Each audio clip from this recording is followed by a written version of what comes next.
how was your day? You know that little starter home I've been trying to sell? Well, guess what? I sold it. It's like you're cursed. Yeah, isn't selling houses what you're supposed to do? The buyer was another real estate agent from my firm. He's gonna flip it. One of my brothers flips houses. He buys low and sells high. He has made a fortune. My other brother flipped his pickup. He's made a fortune pretending he has whiplash. This is the third time he's done this to me. David Davids. Guy who's not creative enough to have two different names is making a fortune off of me. He's already made 50 grand. 50 grand? Well, Reba, excuse me for pointing out what should be obvious, but there's a simple way to keep this from happening. Instead of being the flippee, you should be the flipper. Yeah, Mom, you should totally do that. Do you think I'm so stupid that I hadn't already thought of that? I've already thought of that. Well, then why don't you do it? 'Cause you have to have a pre-approved mortgage from the bank, and I can't get it. My credit rating is too low. Don't ever get divorced, Cheyenne. It'll ruin you. Sorry. Hey, wait a minute. You and Van are partners, right? Well, Van has one of those pre-approval letters. No, he doesn't. Wait, he does? Why? He got it after the 10th time he threatened to kick us out. He said we needed a quick exit strategy. I got it. White out. We'll get the letter from Van. We'll white out his name. We'll put in your name. Ew, as I say it, it sounds like fraud. Look, why don't you just mooch off Van? That'd be a turnaround. That's a great idea. Yeah. Who knew Van could be so useful? This is perfect. I got the brains and the know-how. He's got the credit. I can't wait to bring Van in on this. Bring Van in on what? Oh, Van, I got a great idea for us to make some money. If you're thinking about selling pot like that chick on Showtime, the answer is no. No. I'm thinking about buying and selling some of the real estate we list. You mean that thing Davey Two Names does? The flipping thing? Yes, it's me and you, Van, raking in the cash. And you let me do that with you? Yes. Pass.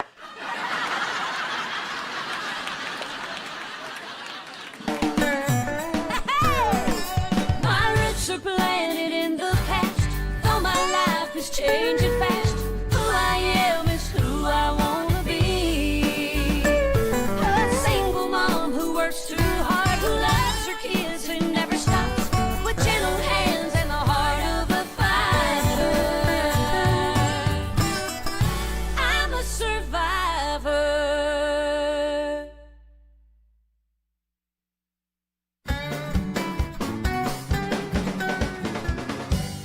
Pass? I offer you what could be the chance of a lifetime, and you say pass? Wait a minute. This could be a chance of a lifetime? Yes. Oh, pass. Oh, wait a minute. All right, you're actually starting to annoy me. Why pass? Because Mrs. H, the housing market is falsely inflated right now, full of untrained speculators, and the bubble is going to burst at any second. To quote Federal Reserve Chairman Alan Greenspan, the froth is on the market. Do you understand anything you just said? I understand when an old geezer in a suit talks about money, I listen. Baby, listen. Honey, you're my son-in-law, and I hate to get rich and you just stay poor. But we're gonna get all your money when you die anyway, so 6 of 1. Okay, what's going on with you? You've always loved risky stuff. I mean, you were the ones that always going around putting forks in the toasters. Yes, but when I put a fork in a toaster, I get a payoff. An English muffin. Or that one time I watch. But the thing that you're talking about doesn't have a payoff. How can you say that? Do you have any idea how much money David Dingbat is making flipping these houses? Yeah, but David Dingbat has something that you don't have. Oh, yeah, what's that? Stones. Stones? Stones. Cojones, brass ones. He doesn't just talk about doing things, he does them. I'm gonna do that too. Oh, Mrs. H, no, you're not. With all due respect, you say this every time. You see somebody else taking a risk that works out for them, and then you're like, hey, I want to do that too. But at the end of the day, you just can't pull the trigger. Well, pardon my French, but that's buffalo droppings. You think I don't have stones? Watch this. Those aren't stones. These are stones.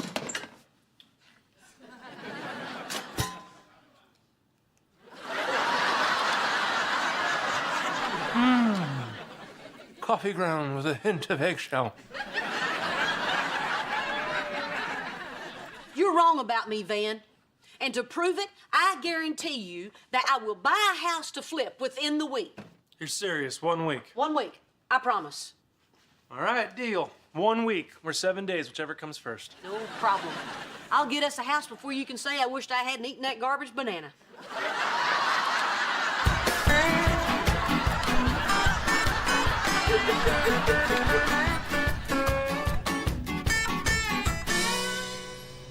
All I'm saying is we wouldn't have missed the opera if you had stopped and asked for directions. I know, I get it.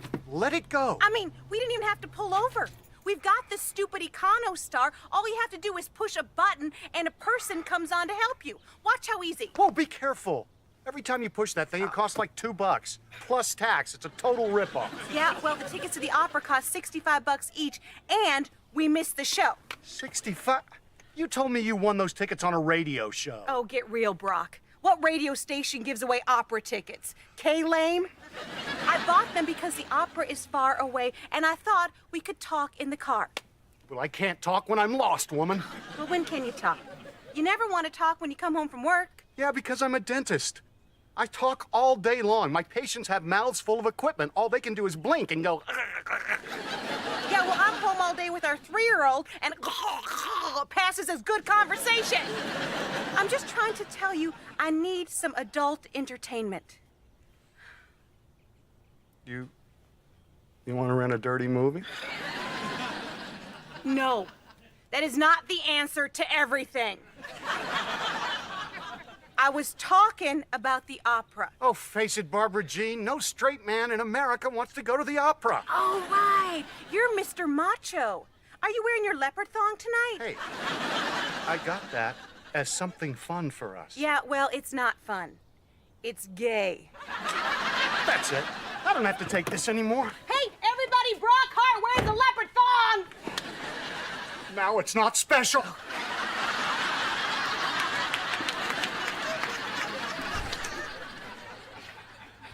You're right, you know. Is that God? Do you want me to build something? No, you pushed the call button. I've been listening the whole time. My name's Hal. Well, hi, Hal. I'm Barbara Jean. You sound cute.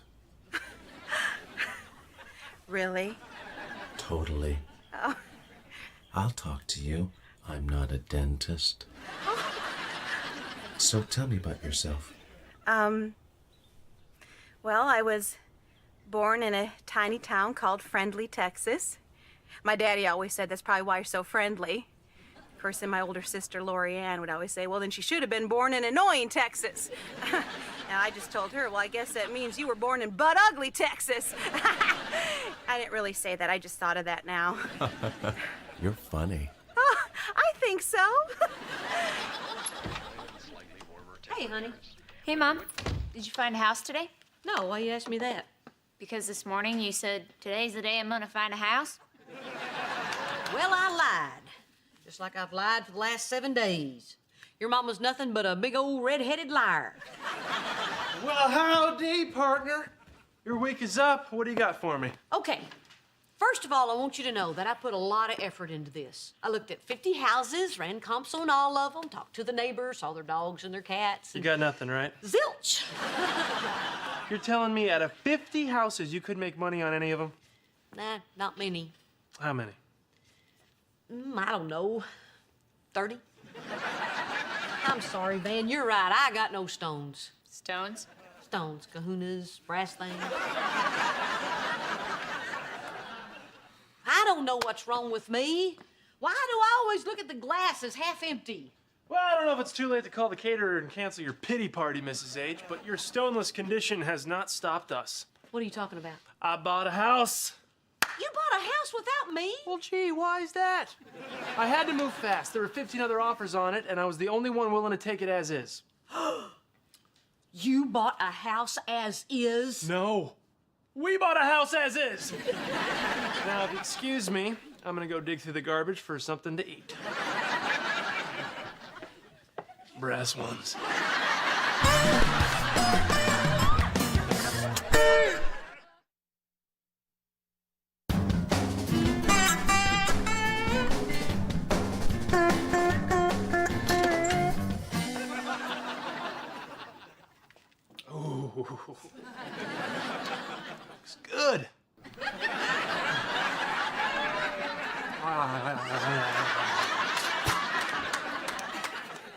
this little experiment is over. Van, how could you use our money and buy a house that hasn't been inspected? Because the monkey doesn't get the cheese unless he swings from the tree. What's that supposed to mean? It means you snooze, you lose. No risk, no reward. You take a chance, you get to dance. I got a bunch of these. Van, nobody buys a house without it being inspected. There's so many things that can go wrong. I mean, did you look at the plumbing? Look for termites? Inspect the foundation? It's a little hard to check the foundation, Mrs. H. There's a house on top of it. Look, tomorrow we'll go check it out. We'll have it inspected. Maybe it'll be in great shape. And what if it's not? Well, that's unfortunate because we own it. How's everything with you? Did you ever find your garlic press? It was in with the spatulas. Told you. I know, you did. You did. It's like you know me. Hey. Gosh. Oh. Why are you sitting out in the car again, Barbara Jean? Me? Yeah. I was listening to the traffic report. Oh, how come? You going somewhere? No. Yeah. Well, I was planning to, but the traffic is terrible. There was this horrible accident on Fair Oaks Avenue. Oh, that's awful. Yeah. Huh. Why were you laughing? Because it was a funny accident. I see. Yeah, well, if the comedy show's over, why don't you come inside? I made us dinner. What?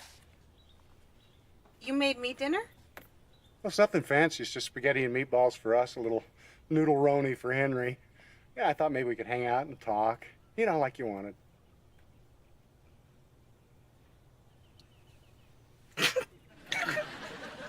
Barbara Jean, honey, what's the matter? Nothing, you know, I was just thinking about all those poor people in that hilarious accident.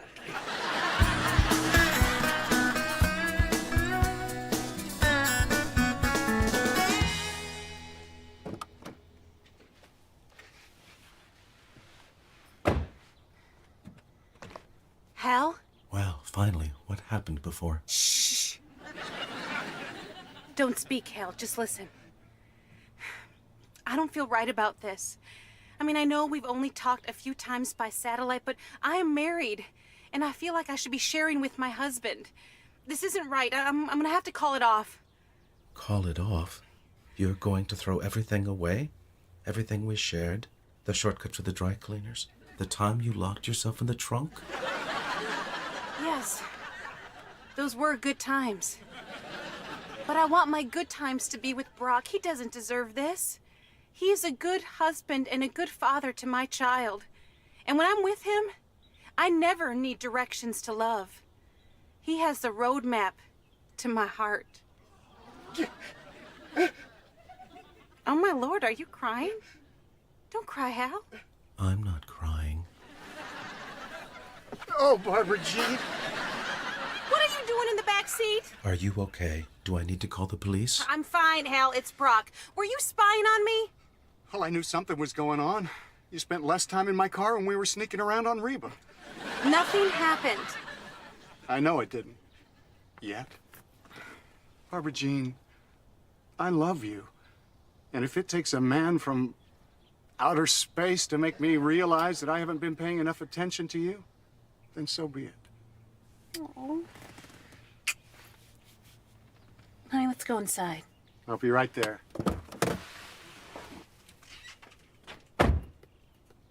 Okay, listen up, Hal. You keep your ears off my wife, or else. Or else what?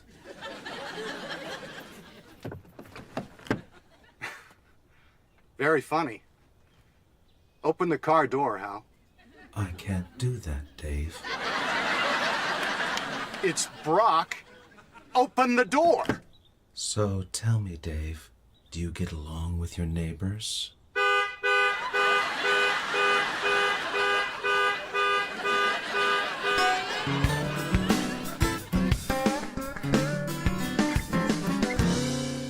Why is this inspection taking so long? The guy probably got attacked by toxic mold that he found under the cracked foundation that covers the portal to hell. Way to be positive, Ma. Really? And even if he did find a portal to hell, you have to admit that'd be pretty cool.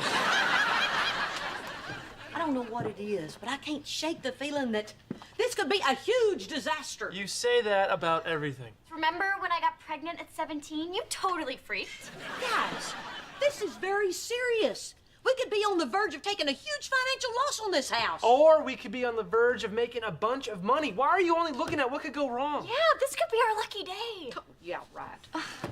There you go again. Mrs. H, why is it such an impossibility? Because luck doesn't happen to everybody. It just happens to the lucky people. Well, maybe you're a lucky person. Yeah, obviously. Yes, it is obvious. It's obvious to us that you're the luckiest person in the world. You're like a 4-leaf clover with red hair. How can you say that? Because every time something bad has happened to me, my parents kicking me out of the house, me getting injured in Denver, my wife hitting the sauce. When I get around you, things get better. Hitting the sauce? You know what I mean. Mrs. H, I hate that you feel like you're jinxed or something. Technically, what I was doing was self-medicating, man. Well, honey, either way, it's glug, glug, glug. Mrs. H, I want to be in business with you because you are lucky. You're blessed. Not to get too flowery, but sunshine comes out of your butt. I can't help it if I don't feel lucky. Exactly, just like how someone with a drinking problem can't help. Cheyenne, would you be a little lamb and go out to the car and get my briefcase? Right. Thank you, sweetie. Till death do us part, huh? All right. You want to know how to feel lucky? Yeah. Here it is. You just feel lucky. That's it? That's it. I don't know if I can do that, Van. But if you don't think you can do that, or if you don't want to do that, then you can get out of this deal before we hear the inspector's report. Okay, all done. Wait, don't say anything yet. Mrs. H, if you're out, you're out. But if you're in, you have to believe in yourself. Can you do that? Can you believe that you're lucky? Come on, give me a little bit shine. Okay, I'm in. All right, yes. So, what's the verdict? The house is a dump. Van! I'm just kidding.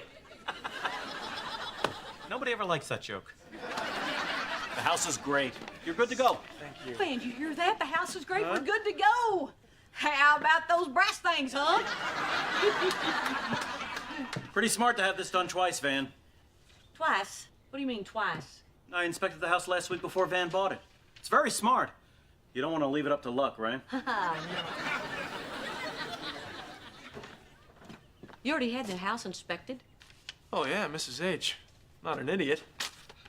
Well, what about that whole lucky thing? This doesn't prove that I'm lucky. Sure it does. You didn't know the house was fine when you stayed in. That makes you lucky. You mean you set this whole thing up just to force me to believe in myself? Yes, because I believe in you. You are one sweet kid, Van. Like a big cube of sugar. So I guess you kind of played me, didn't you? Oh, like a fiddle. Well, let me ask you something, Ben. You feel lucky right now? Well, maybe not so much.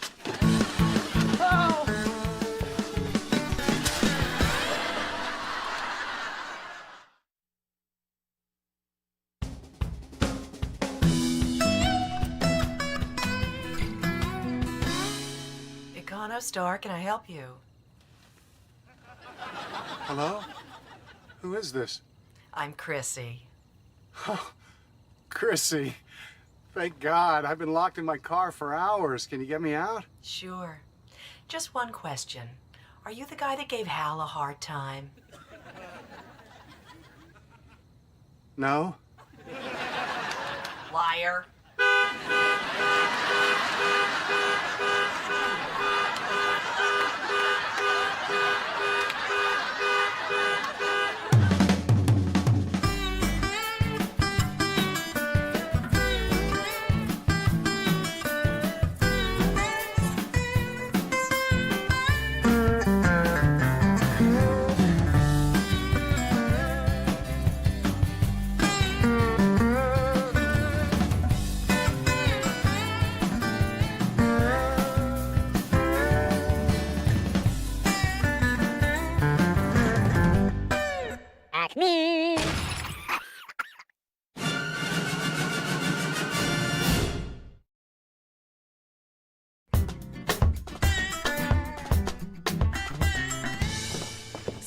really think of Reverend Parks?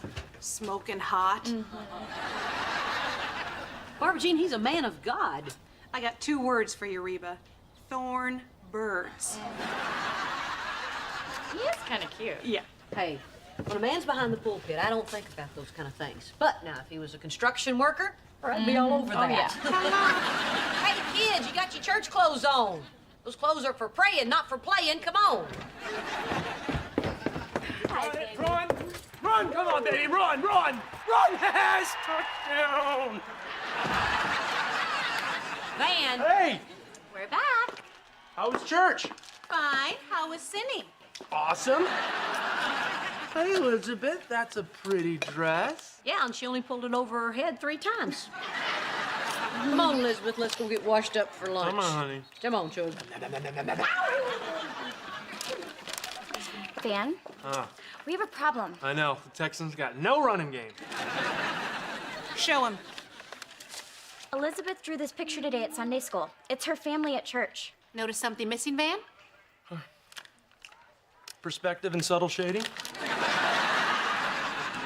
You, Van, you're missing. Oh, well, maybe that orange smudge is supposed to be me. Face it, Cheyenne. She's not very good. Van, you shouldn't be sitting and drinking beer on Sunday while your daughter is in church. You really shouldn't. It's not good. It's not right. It's bad. Okay. Okay, how many wives do I have? Why is everybody bothering me? Mr. H spent the morning drinking beer and watching football, too. At Hooters! Honey, don't you listen to your silly hat-wearing Uncle Van. Come on, sweetie. You know Daddy spent the morning doing dental work for the poor, just like Jesus would have done if he'd gone to dental school.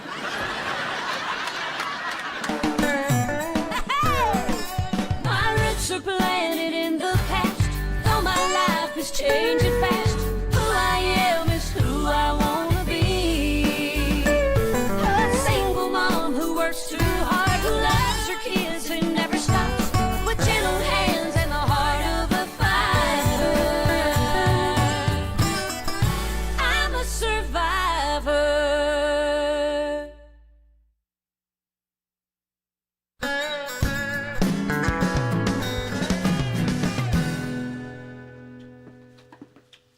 Mom, can I ask you a question about the Bible?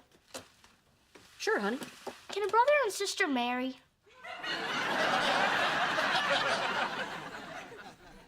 Jake, what's that got to do with the Bible? Well, if Adam and Eve were the first people on Earth and they had kids, then who did their kids marry?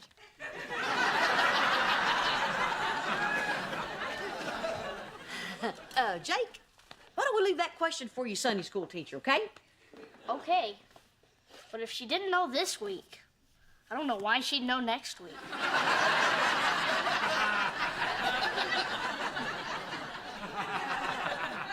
Let's have some quiet time, okay?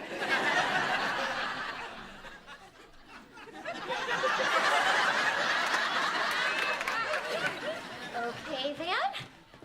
Put this on and get in the car. Ooh, are we spicing up our love life? No. We're going to church. On a Wednesday night? What is this, Christmas Eve? Van, you said that the only reason you weren't going to church was because of football. Well, there's no game on tonight. Oh, yes, there is. Classic Sports Channel is showing a rerun of Super Bowl VIII. It's like watching an old Super Bowl all over again. Man, I wish I could bet on it. Who's ready for some God? No thanks, my God tank is full. Oh, there's always room for Reverend Yummy Pants.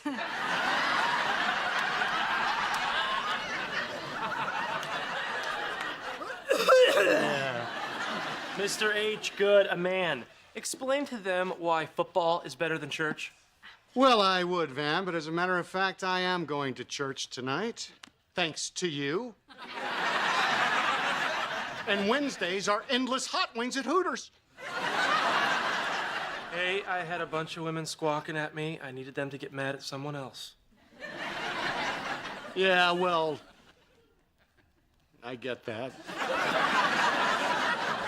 Mom, Van is still refusing to go to church. Make him go. Well, I don't think it's right to force somebody to go if they don't want to go. Oh, you're wrong, Reba. My daddy used to force my brother to go, and now he's the most God-fearing, church-going person in prison.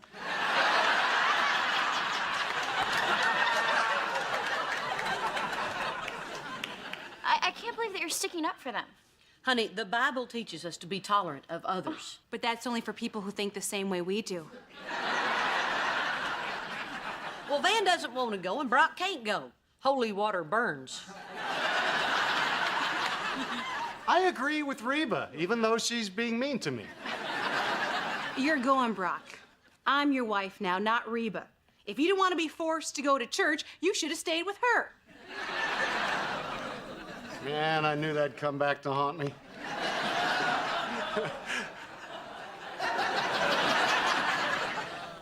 I'll go get the car. Look, Van, ever since I accidentally got pregnant, you and I talked about from that moment on, we were gonna be good parents. And part of that is going to church. Just think of it like we're cops, all right? Good parent, bad parent. Van, do it for Elizabeth. Oh, please, don't do that to me. You know how I get weak when you bring up that wonderful child? Do it for that sweet, innocent daughter that you love so much and want to do such a good job parenting. Okay, fine, I'll go. Really? Yes, I'd rather go to church for an hour than listen to you bark at me for the next 3 months. Oh, that is the sweet guy that Elizabeth calls the world's greatest daddy. Watch your hair. Fun! Daddy's going to church. Well, praise the Lord for parental guilt. I gotta tell you, I'm really glad you changed your mind. Yeah, you're lucky, Van. For every day you don't go to church, God takes a day off of your life.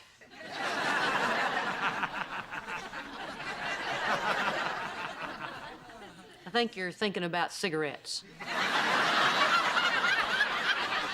But who knows? You might learn something. Yeah, well, I doubt it. Oh, come on, Van.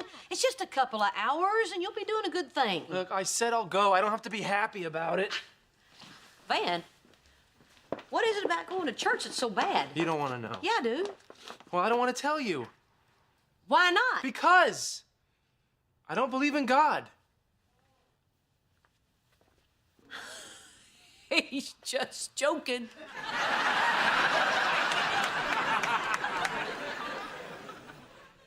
Is it me? Or is it getting hotter in here?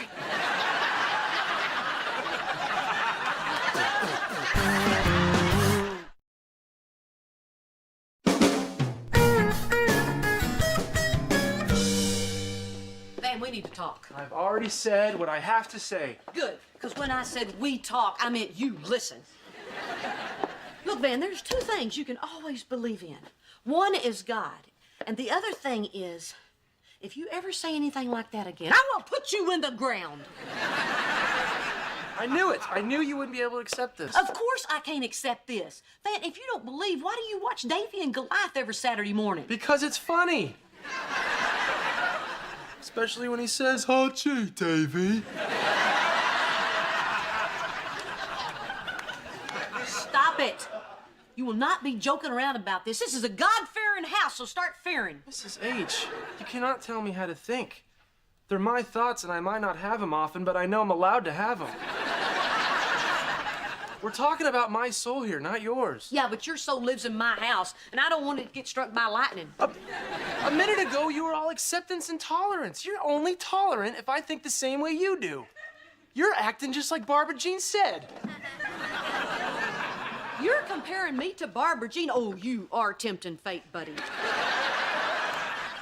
Reba, I hope you don't mind, but I was just looking through my Bible for a passage that might help Van, and I think I found it.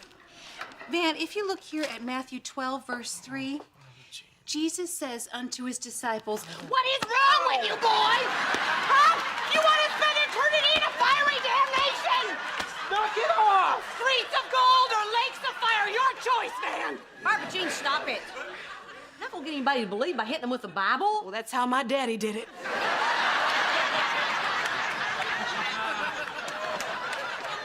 Listen, I'm sorry this upsets everyone, but this is how I feel. Van, what happened to you? You used to believe, you used to pray. You're right, Mrs. H. I used to pray. I used to pray every day. And then when I found out about my back problems, I prayed 10 times a day. I asked God, please, please, let me play football. And if there is a God, then he sucks at his job. Okay, that does it. Get in the car. Is this the part where you're gonna put me in the ground? No, this is the part where you're gonna go speak to the minister, and if that doesn't work, then I'm gonna put you in the ground. Now get in the car.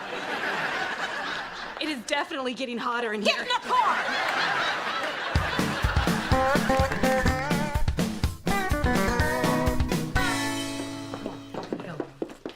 Okay, Reba, when we get into the Reverend's office, tell me that my hair looks great. Okay. No, say how smart I am. No. Casually mention that I've memorized the whole Bible. Oh, Mrs. Hart. Van, Barbara Jean. Reverend Parks.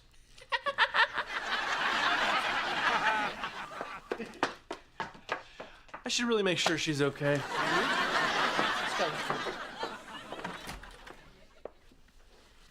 Reverend Parks, we have a problem we need you to solve. The service starts in 10 minutes. Well, you better work fast. Van doesn't believe in God. Go. Ah, speed converting. Time me. Okay, Van, first of all, are you here of your own free will and volition? If volition means a threat of violence, then yes. You're free to go. Thank you, Reverend Yummy Pants. What are you doing? The boy doesn't believe in God. That's the least of my worries. What does Reverend Yummy Pants mean? He's lost his way. You gotta do something. I've done everything I can think of, and Barbara Jean even hit him. Barbara Jean? She seems so nice. She sent me a copy of the Thornbirds. I think Van really does believe, but he's just going through a crisis right now. I think that he's a little bit mad at God because he hadn't been having his prayers answered. Well, that sounds like a pretty decent reason. Not having your prayers answered is a bad reason. I'm the queen of unanswered prayers, and you don't see me giving up on the Lord. You're the queen of unanswered prayers? Oh, this is gonna be a big blow to my mother.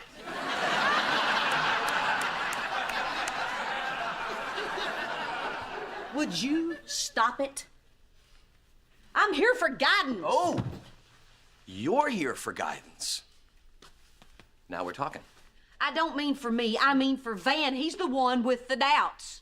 Well, it seems to me that the queen of unanswered prayers may have some doubts of her own about God. Well, I don't. I'm very grateful for everything I have, and I tell God that every day. Good for you. But there must be a lot that you're unhappy about. Do you tell God that? Do you have to have a snippy response to everything? I'm not trying to be flip. It just seems that everybody, at some point or another, would have their faith tested. It's human. Well, I'm not. I mean, I've never. Not just a little. No, and I don't want to talk about it. I'm here to talk about Van. A lot of times, people come in here to talk about their friends, but they really want to talk about themselves. And if that's you, I'm a really good listener. All I want to do is help Van. Fair enough. Mrs. Hart, people who come to church are only helped if they want to be. So if Van wants to talk to someone, please let him know my door is always open. I think that takes care of everything. So that's it? Goodbye? That's it. Thanks for nothing.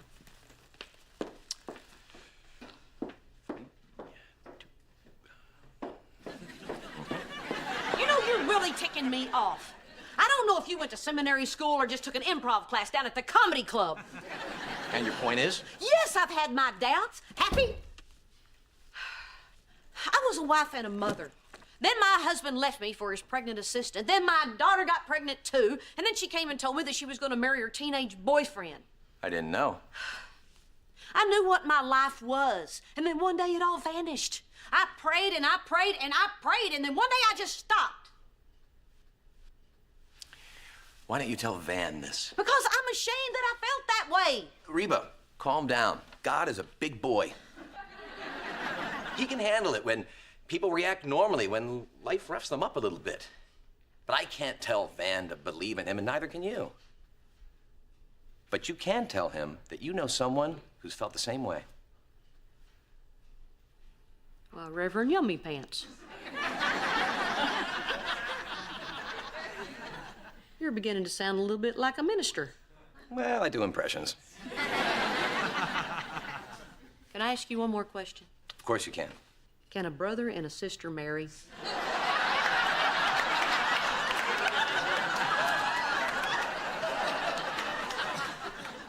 I told Jake to ask you that.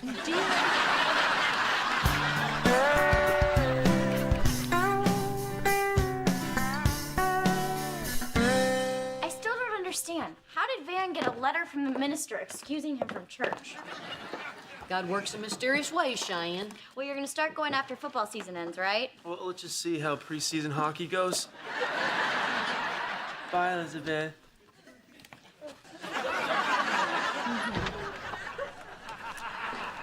Jake, come on, let's go to church. Whoa, Jake, a coat. Wow, you look nice. Just trying to spruce it up a bit. Yeah? Here, let me help you out with this.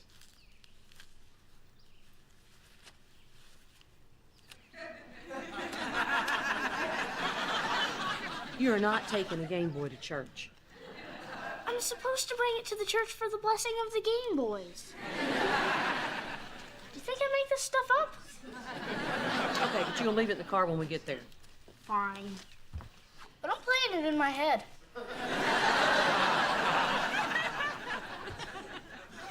Hey, Mrs. H. Yeah, man. How did you get that note? Man, I don't put 20 bucks in the collection plate every Sunday without expecting a few favors. No, but what I mean is why? Why'd you do it? How come you're not mad at me anymore? I was never mad at you. Oh, I guess I assume someone's mad at me when they say they're gonna put me in the ground. And I'm sorry I don't believe in God. Man, I don't think you really mean that. I think you still believe. It's just that you and God aren't talking right now. You guys have a relationship that I desperately really want to have with Barbara Jean. I guess this feeling is something you can't understand. Well, that's a bet you'd lose, Van, because I've been there. Come on. You? Yeah, even the most devout person has their doubts. Not Mel Gibson.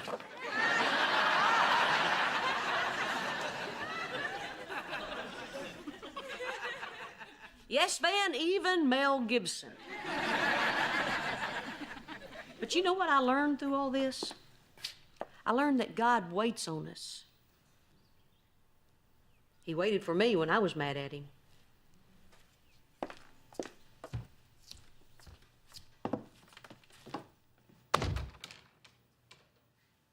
Wow. What did you ever do to tick her off?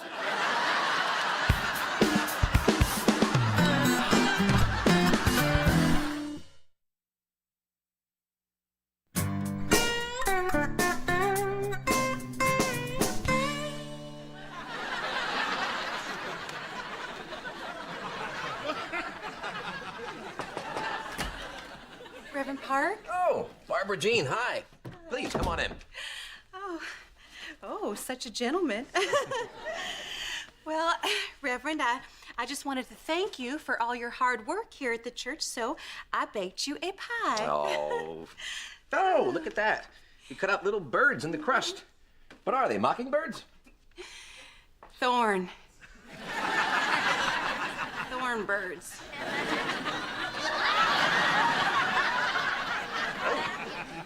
So, what can I do for you today? Well, Reverend, I wanted to talk to you about a friend. Okay. See, this friend is married and would never do anything to betray her husband. She also has this best friend, the former wife of said husband, and she would never do anything to betray her as well. Well, except steal her man, but that was a long time ago. And Barbara Jean, I too have a story that I would like to share. I have a friend who is a minister. really? And this minister is really interested in one of the members of his congregation. Really? But he doesn't know how to go about asking her out. If she came to see him, do you think that would be a good time to ask her? Okay, you know what? Listen, Mr. Minister, all right? I know when you say friend, you really mean yourself. And just because I shamelessly flirt, which I cannot help because I'm a naturally vivacious and friendly person, does not mean that you can make a pass at me. And in the church, for golly's sake. Barbara Jean. Oh, no. Your smooth talk is not gonna fly, Peaches, okay? All right? This is wrong. wrong, church boy. Wrong as wrong can be. Now, I am going to take my pie and my special edition copy of the Thornbirds, and I'm just going to pretend like this conversation never happened. Oh, my goodness. I can't believe it. Barbara Jean. What? I was talking about Reba.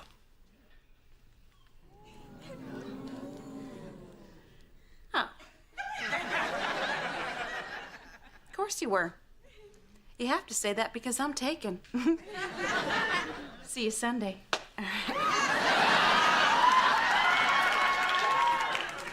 Amazing grace, how sweet.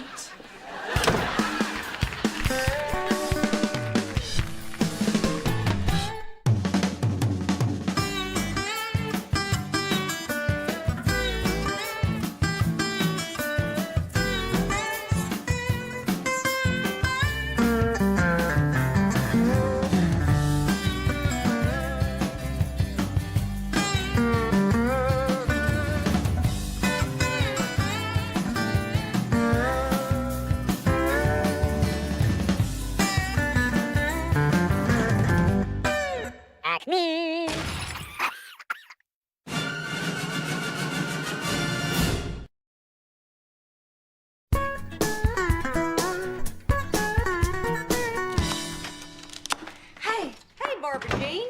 Where you been for the last couple of days? And when you going back? Forgive me for not dropping by as much as we would both like. But since a hurricane, I have been swamped with my volunteer duties as head of the Save the Dog campaign, or as I like to call it, STD.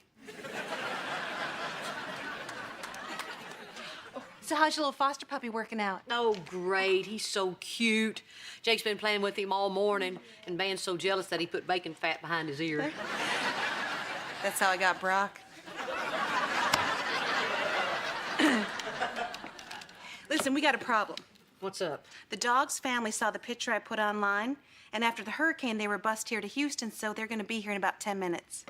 Oh, well, we knew it was gonna happen. Just happened sooner than we expected. We better go break the news to Jake. This isn't gonna be easy. I think I'm gonna call him Jake Jr. I love him so much, I want him to be my son. Oh, Lord. Reba, this is the most painful part of STD. Hey, Jake. We have some great news about the dog. You know how we talked about the best situation would be if his family found him and could come get him? Mm-hmm. Well, they have, and they're coming by to pick him up today. You gonna be okay with this? Mom, it's not about me. Jake Jr.'s gonna be with his family. That's why we did this. My sweet, sweet little man. You understand charity. Even though it's hard on us, we always help those in need. You get that? Which reflects well on me. It's them. Okay, now remember, these people have had a tough time. Let's make sure that we stay upbeat and positive and not dwell on everything that they've been through. Van? Hi, I'm Ruby Jackson, and this is my grandson, Darnell. Oh, you poor, miserable wretches. You were almost swallowed up by the sea. Barbara Jean, let them go. They suffered enough. Hi, I'm Reba Hart. Hi, Reba. Grandma, it's Jambalaya. This is so kind of you, Reba. Well, Ruby, actually, the kindness was mine. Hi, I'm Barbara Jean Hart, and I'm the face of STD.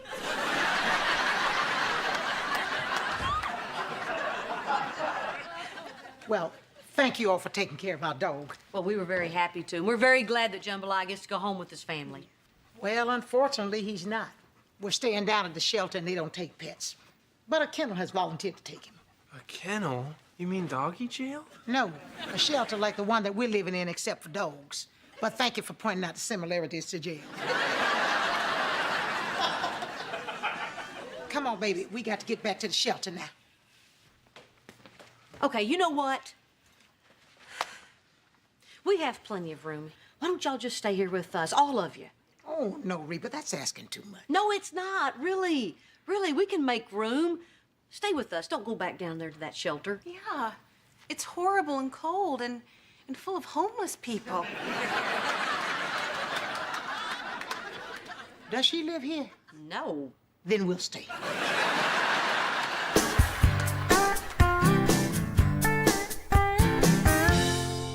Oh, that stupid copy machine breaks down every other day, and so I took the flyer and I put it in the fax machine, but then the fax machine jammed, so we don't have any flyers for our open house tomorrow. You think you had it rough? I had to listen to you all the way home. I'm sorry, Van. I'm just in a terrible mood. I really shouldn't be around people today.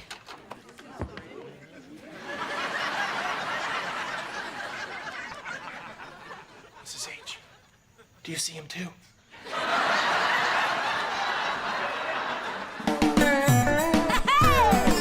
My roots are planted in the past, though my life is changing fast. Who I am is who I wanna be. A single mom who works too hard, who loves her kids and never stops, with gentle hands and the heart of a fighter. I'm a survivor.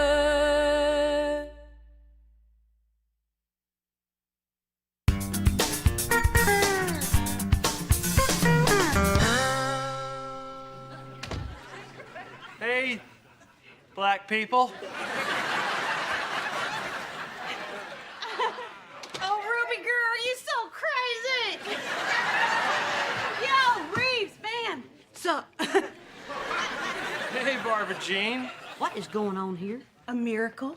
Grandma Ruby finally got in touch with her family, and she was going to meet him at the shelter, but I said, that's silly. There's tons more room at Reba's house. Barbara Jean, did you do something with your hair? Yeah. Do you like it? Felicia did it. I won't have to wash my hair for a month.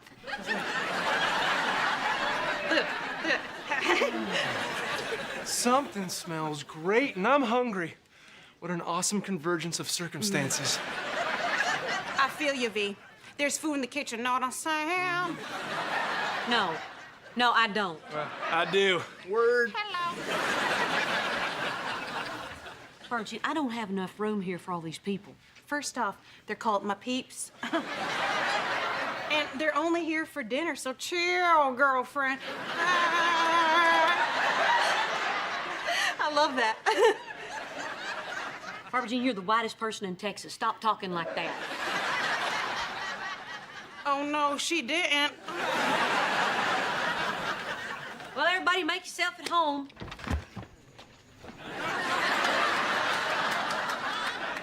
Hey, Brock. Hey, Reba. Aren't you gonna ask me why I have 20 black people in my living room? I noticed you had a lot of people. I didn't notice the color of their skin. There he is. There's my little piece of white chocolate. Oh, good, Barbara Jean. You did your hair. And just in time for our formal dinner at the club. That's right. I gotta get my bling bling. Keep it trill, y'all. Lates.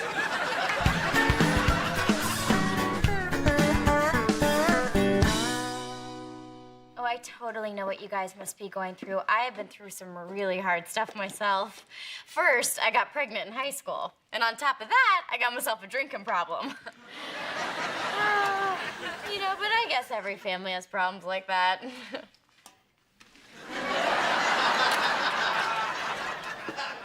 Okay, girls, take that into the other room and make sure that everyone has enough to eat. And keep away from her. This is so good. What is it? Jambalaya. Oh! What? Why would you do that? I love that dog. Van, the dog's outside in the yard. Then what dog is this? We went to the store and bought some food and cooked it. Oh. Well, it's really good. So you got to wear the same clothes for 2 weeks? Yep. That's awesome. The most I've ever gone is 3 days. That's when I was at my dad's. You know, Reba, I want to thank you for everything, but we're all going back to the shelter tonight, including Darnell and I. Oh, are you sure you're gonna be okay? Oh, yeah. Now that my family's back together, we're going to be fine. Can't they stay? Well, honey, it'll be a little crowded if everybody stays. But remember what you said about charity? Even though it's hard on us, we always help those in need. Did I say that? Yeah, yesterday. Yeah, I did say that. Can't remember to change shirts for 3 days, but you remembered that. So, can they all stay? Yeah, Grandma, can we? You know, Jake, honey, your mama's already done enough, and who knows how long this might go on. That doesn't matter. She does this all the time. She took me in, and I've been here for 4 years.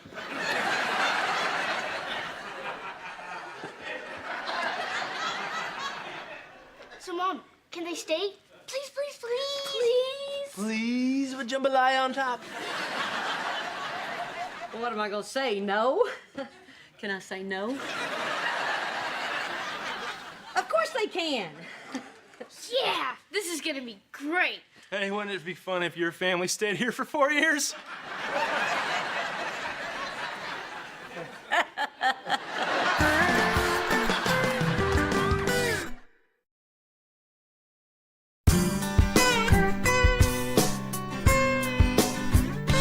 Ooh, something smells good. Hey, no cotton. What are you talking about? The line for breakfast forms are right here. Honey, I don't have time to wait in line. Oh, yeah, Whitey jumps to the front. Get over here. Save my spot. Look, I'm sorry, but I've been late for work because I couldn't get in the bathroom because there was such a line. And then when I did get in, all the towels were wet, so I couldn't take a shower. Oh, that's a very sad story. If it only had a dramatic ending like, and then I was pulled off the roof from my submerged home by a helicopter. I'm not trying to be difficult. It's just that I've been late for work for the last 3 mornings. That is a very sad story, Mrs. H. If it only had a dramatic ending like, the next thing I knew, I was floating down Main Street in a laundry basket. Knock it off, Van. Oh, there you are, Reba. I brought you a plate. We were running out of sausage. I wanted you to have some. Oh, man, it's my favorite. Darnell. Sorry. You can have it, Mrs. Hart. We're very grateful.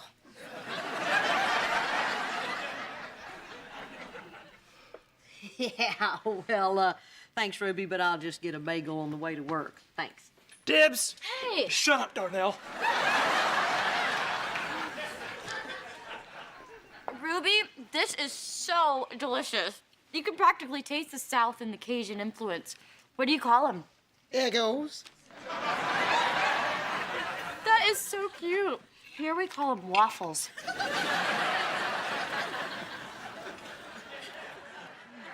Okay, guys, if you need me, I'll be at the office. I really got to get going. Oh, okay. You want me to call you a cab, or are you gonna take the bus? I was thinking about taking my car, but is there a line for it, too? Yeah, kinda. See, I lent it to Cassandra and Felicia. They have to go downtown and file a claim with the government, pick up a temporary cell phone, and then on the way back, I'm treating them to hair extensions. Mom, it's very important for their self-esteem. Hey, you should get some. Shut up, Van. I have gorgeous hair. Okay, the bus it is. I'm gonna be late for work again. Oh, it's a very sad story. If it only had a dramatic Van! I will pull your tongue out.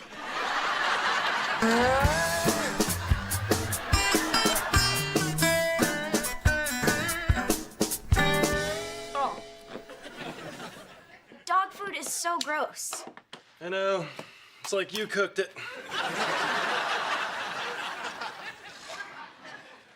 Man, I need an aspirin. I don't know what it is, but I've got a horrible headache.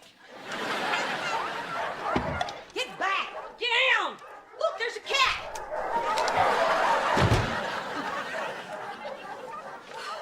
Barbara Jean, how come I've got a whole house full of people and all you've got is just a yard full of dogs? Well, I invited Ruby and her family to stay with me, but they all said no. All at once. You know, Cheyenne, maybe you, me, and the baby should stay over here for a little while. What are you talking about? Oh, you know, 'cause living at your house is hell. It is not. It is too, Mom. There's way too many people. I can never get to the bathroom. I can never watch what I want on TV, and Van's been snoring. You think this has been easy on me? They're killing me at Domino's. Well, I, for one, am disappointed. I think you two should take a page from your mother's book and learn how to be a good person. I want them gone.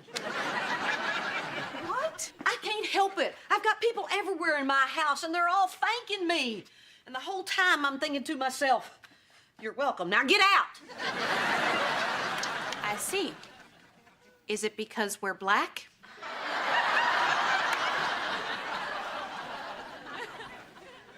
Barbara Jean, you're white. You're the whitest person in Holland.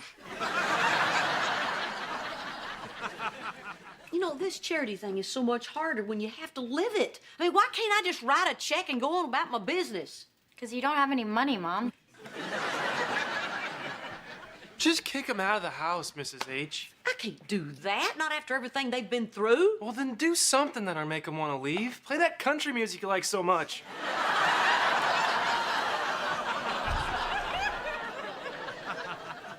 So you want me to kick those poor people out of my house because we're not comfortable? People, are we all really that shallow? Some of us, yes. Well, I can't do it. Even though it's gonna make us miserable, we're gonna help those people and we're gonna be happy doing it! I agree with Reba. Oh, stick a sock in it, Snoop Dogg. Don't be a hater, Rebizzle.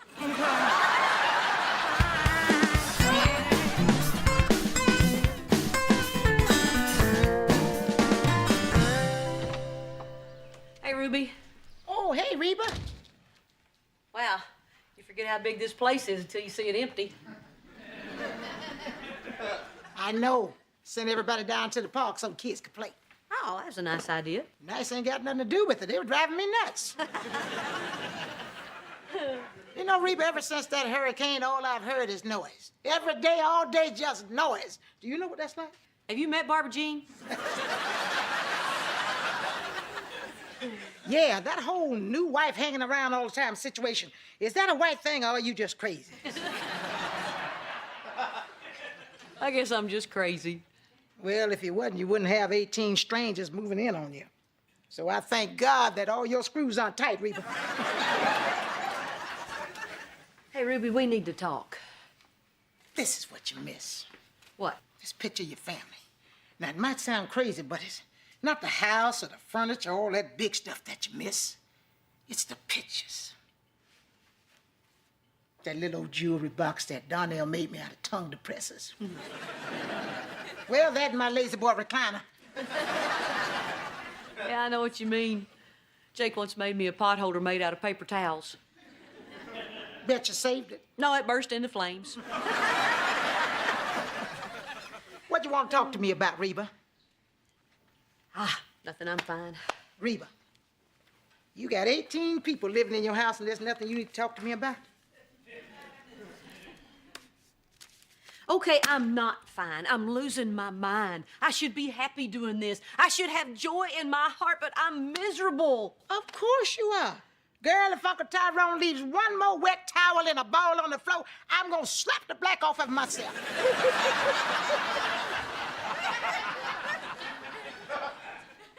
So it's okay that this isn't easy? Reba. Honey, we had a disaster. Yeah. Tends not to be easy. But I got something I need to tell you. What? And that's why I sent everybody down to the park. We're leaving. No, it's not that tough on us. You gotta stay. Reba, my son called. He's coming tonight. And we're going back to New Orleans. He's gonna work for that Habitat for Humanity. We're gonna rebuild our city. So you're going back? It's gonna be hard. Well, it ain't no harder than living with a crazy white family. You know, the problem with all this is there's no instruction manual. Really? No. Come here, Reba. Read your Bible right there. I was hungry and you gave me something to eat. I was thirsty and you gave me something to drink. I was a stranger and you invited me in. Oh, Ruby, I'm gonna miss you. I really am. I'm gonna miss you too, Reba. Blonde with the braids, not so much. Here. Here. Here's a picture of your crazy white family to go in your new home.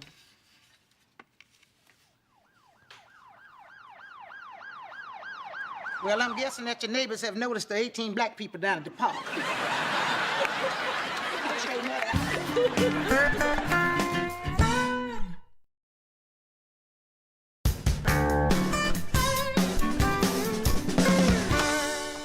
Hey, Reba. Barbara Jean, it's been 3 weeks. When are you gonna get rid of those silly cornrows? Reba, I like how this looks. I like what it says about me. And plus, I can't. I've tried and tried. I think they're stuck. I think I'm gonna have to shave my head. All right. Go out to the garage and get my weed whacker. Don't! Hey, Mom, we got a letter from Ruby. Oh, read it. Dear Reba, we're back in New Orleans and working with Habitat for Humanity. It's so beautiful seeing hundreds of strangers pitching in and building house after house. You should come down here. It's something to see. Plus, we miss you. Reba, we should go down there. I would really love to help out. Oh, Barbara Jean, I don't think that's a good idea. Well, why not? I'm gonna say this as delicately as I can. She didn't like you.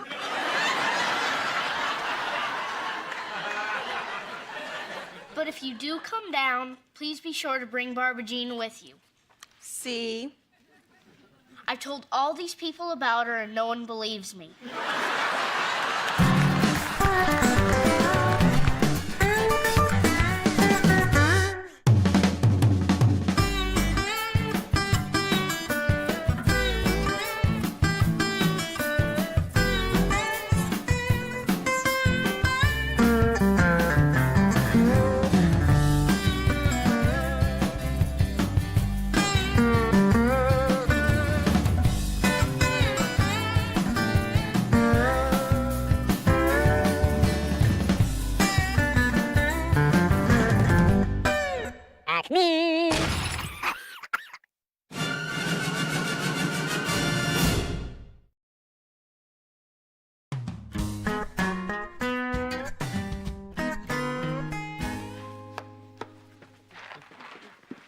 Here's your breakfast, Van. Enjoy. Cold, dry cereal. Thanks for going the extra mile. Halloween is in 3 days, and I still don't know what Elizabeth's gonna be. What about her idea? She is not gonna be Winnie the Poop.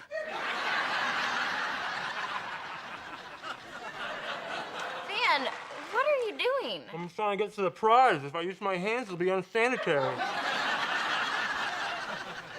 Is the prize 5 cavities and a gut? Oh! That's why I married you, that sense of humor. Oh, wait, no. It was the baby. Hey, look at this. A mouse. How terrifying. Woohoo! Got you, Van! You've been Reba'd!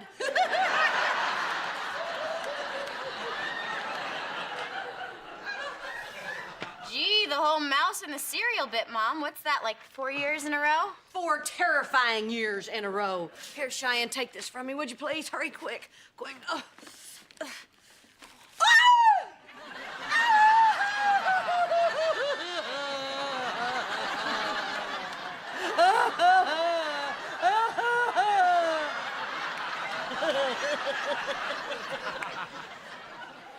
How unfortunate. You seem to have pulled your mom's arms out of her sockets. Hey, my Halloween pranks are funny. What, like putting eyeballs in the ice cube trays? Or answering the door and saying, welcome. Or putting dry ice in the toilet? That's not funny. That just burns. Just getting warmed up. I'm saving all my funny stuff for this Halloween. Yeah, well, I'm sorry I'm gonna miss that. But my support group is throwing us a sober party. Sober Halloween? What are you gonna go dress as? A nap? Shut up, Van, I'm a goblin. Oh. And it's important that I go. Yeah, but why can I go? Because you're not an alcoholic yet. You know, I just think you're spending an awful lot of time with your group, especially that Frank guy. I don't like the way he looks at you. Okay, Van, Frank is my sponsor, and he is really important to me. Well, thank God we have Frank to get you through it. Yeah, I know I do. Yeah, I know you do. I know I do. I know you know I do, because I just told you. All right, you two knock it off. Van, if you don't have anything to do on Halloween, you can spend it here with me. Rawr! Yeah, right. Dressed as what, a yawn? Nice yarmulke. Or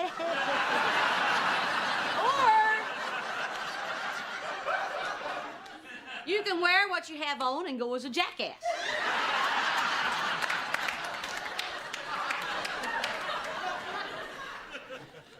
Mom, you do not want Van at your party. He's been acting really weird lately. He's always bugging me about spending time with Frank. I mean, it's like he doesn't trust me or something. Oh, Cheyenne, you know Van. He's just jealous. I know, but I can't help it if Frank is young and hot. Well, it would help a lot if you quit saying stuff like that. Aha! Here's someone who'll come to my super duper scary party. You gonna be there for me, right, Jake? Yeah, right. Dressed as what? A coma? No, I was thinking Eddie Munster.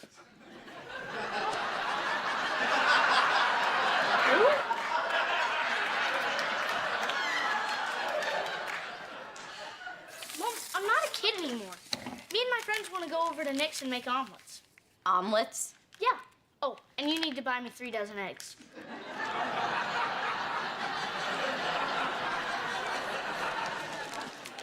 I don't think so. Look, scaring each other is a family tradition. You're staying here with me. It's not fair. I never get to do anything fun. Thanks for ruining my life.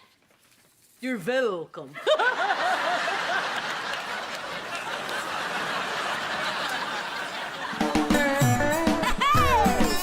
My roots are planted in the past, though my life is changing fast.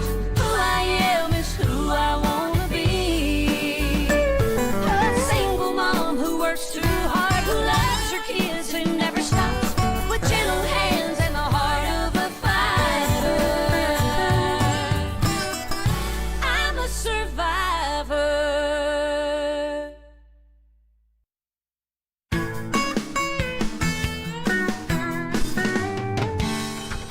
Why do we have to defrost Reba's dinner? I haven't even had my dinner.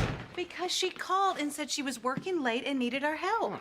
Besides, since she's not here, I can snoop through her junk drawer. That's how our rubber band ball got so big.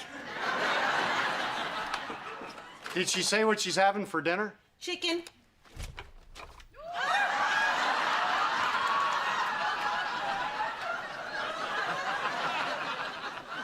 Oh my gosh, Brock, are you blind? Mint chocolate chip, get me a spoon. Oh, come on! That's a very scary head. You have no idea how much nail polish I wasted on that neck. You want to know what's scary? These popsicles were in here when we got divorced. Just bring me the severed head, or as I like to call him, Brock Jr.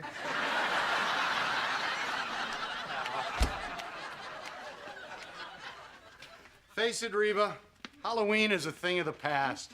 I can't give up. Every year the kids get older, they get harder to scare. I gotta try something new. Well, you could try not scaring them.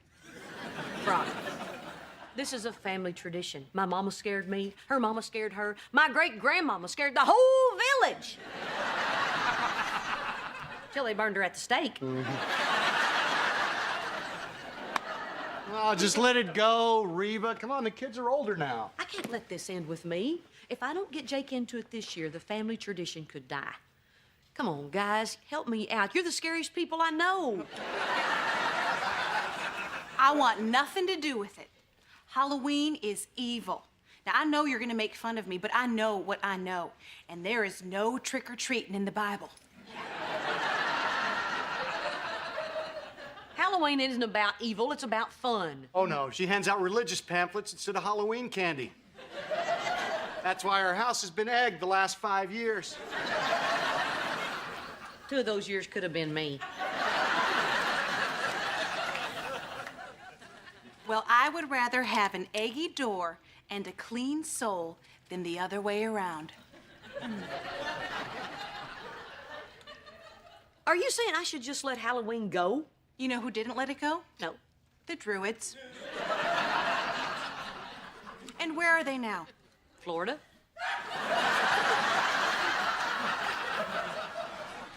Hell. Now come on, Brock. Let's go put the manger on the lawn for Halloween night. Man, I'm gonna be cleaning egg off the baby Jesus till Thanksgiving. Oh, hey everybody. We're just out here. Hey, Cheyenne, who's this? Frank, he's Sponsor. yeah. I'm Brock, Cheyenne's dad. Hey. Hi, Frank. I'm Barbara Jean, Cheyenne's dad's second wife. Hi, Frank. I'm Cheyenne's mom. Come on in. Oh, yeah. Well, it's nice to meet you. Cheyenne didn't tell me she had such a young-looking mom. Well, we don't usually talk about it around here, but you can if you like. Come on. Van company! You got quite a daughter here. She's a delight to have in group. I really can't get enough of her. Isn't he great? Oh, stop. I'm so glad I got a drinking problem. Van!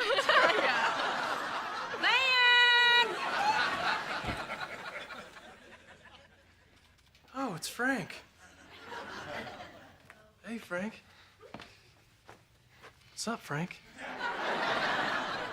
Nothing, Van. How you doing, Van? Real good, Frank. Real good. Van, be nice. Oh, what? I'm always nice. Of course I will. Excuse me, Frank, while I greet my wife.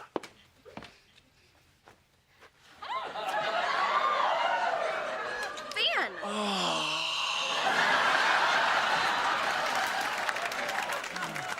Listen, Van, I hope you don't feel weird about me taking Cheyenne to the party. Well, I would feel better if you were gay or ugly.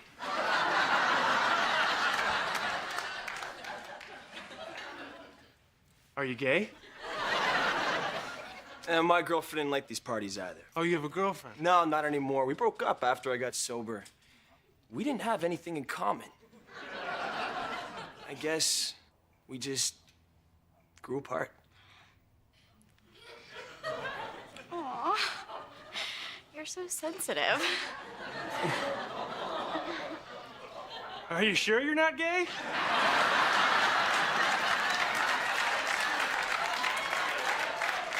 Hey, it was nice meeting everyone. Oh, You too. See you, Cheyenne. bye. Bye, Frank. Yeah. Don't ever do that to me again. Okay. Van,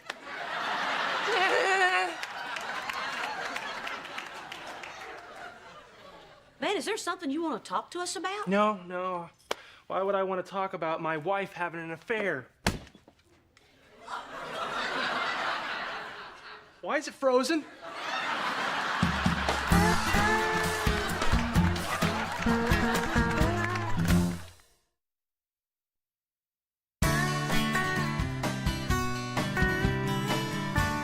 Van, you don't really think Cheyenne's having an affair? Oh, no way. Van, Cheyenne is not having an affair. Did you see the way she acted with him? Yes, Frank, he's so sweet. He's so sensitive. Makes me sick. Van, look, I realize that Frank is flirty and good looking, but I trust Cheyenne. Oh, well, look where that trust got you, Grandma.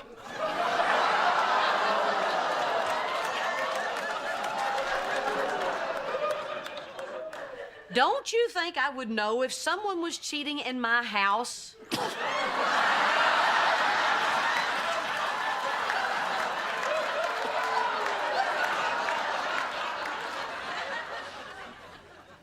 Is it possible that you're overreacting? Chill out, man. It's not like they're spending a ton of time together. They've spent every day this week together. Yeah, but she comes home right after the meetings, doesn't she? Her meetings end at 8. She didn't get home till 11:30. Yo, boy. Van, don't listen to them. I can assure you that Cheyenne would not let anything jeopardize what she has here at home. Yeah, but Mrs. H, I have a strong feeling about this. Well, Van, if it's proof that you want, you should hire a private detective. That's what I did when Brock and I were separated. What? Oh, yeah. He followed you to work, to the golf course, to that tanning salon you say you don't go to.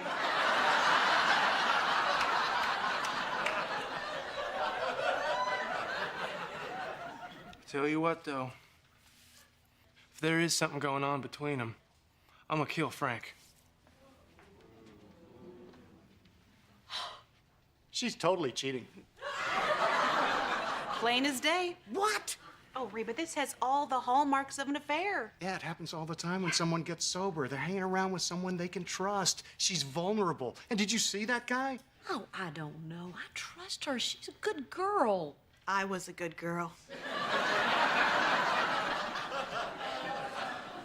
Crap.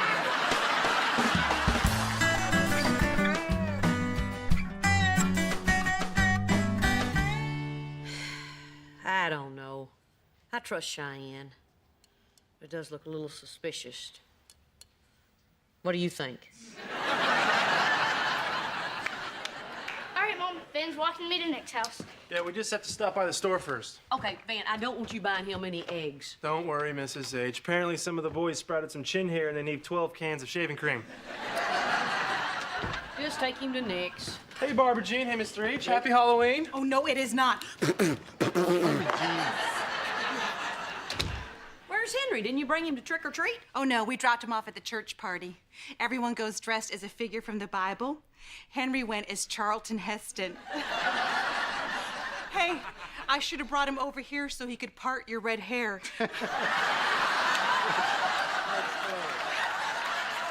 So, has Cheyenne left for her party yet? Because I'm thinking maybe we shouldn't let her go. I don't know. It seems a little extreme. I mean, basically, it's a 12-step meeting in costumes. How much trouble could she get in? I'm off to my party. Is that why you want to hire a cleaning lady, Brock?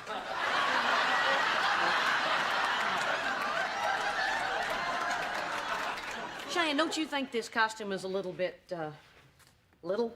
I'm a French maid. It's historically accurate. Yeah, but I thought you were gonna go as a goblin. Oh, yeah, but then I realized goblins are ugly. I could never pull that off.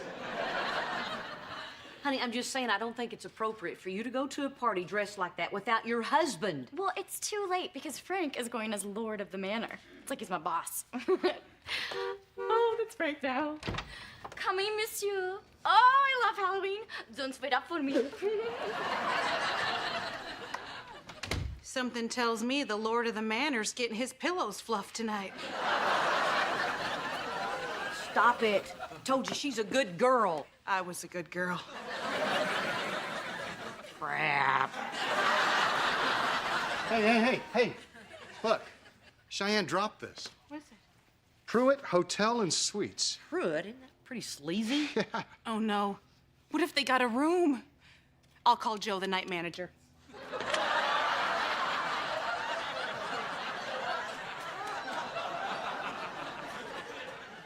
Hi, Scout. Look at this. Room 601, can't wait, Frank. Okay, that's it. I'm gonna put a stop to this right now. Mom! What? Something really bad just happened. What happened? What? It's Van. Van and that guy. What about him? He saw them together. Van free. Oh, Lord. I gotta go stop him. Oh, my gosh. Whoa! Van! You gotta hide me. What in the world? Frank and I got in a fight. It was bad. I didn't mean to hurt him. Oh, no. Where's Cheyenne? I left her there. She made her choice. Left her where? I don't remember. All I saw was red. Okay, everybody, just calm down. I gotta get out of here, Mr. H. You still know those guys in Mexico? Who do you know in Mexico? Ask your private detective. Van, you're not going anywhere. Where is my daughter? Is she anything to her. Mom! Oh, Cheyenne. Cheyenne, okay, Are all you right. okay? Oh, Mom, it was awful. I couldn't see anything. There's blood everywhere. Van, what did you do with Frank? He's in a place where he can't destroy any more families. Van, what did you do to him? The cops are on their way. I heard the sirens. Police? Okay, all right, you know what? I know how to buy us some time, all right? I'm gonna tamper with the crime scene, and I'll get rid of Van's DNA. Now, don't worry.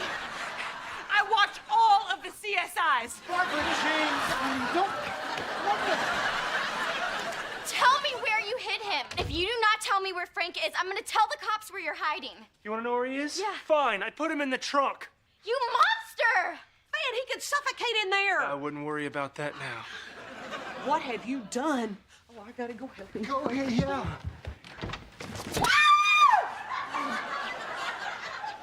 He got out! Help me! Help me! Oh! Oh! He's dying! Somebody do something! Come on!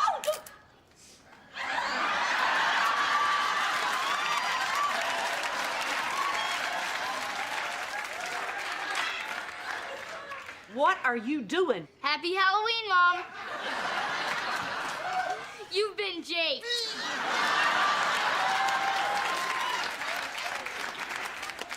You know, you could have caught me.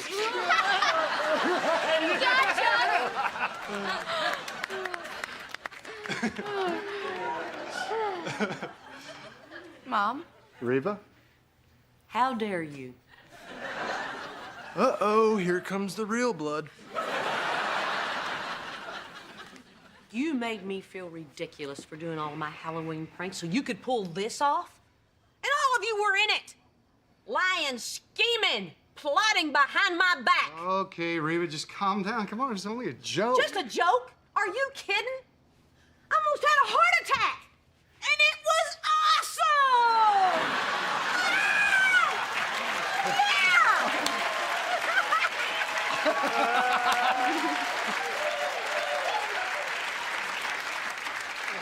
It was great. You got me and you got me good, man. This is the greatest present a mama could ever get. And I pass the torch on to you.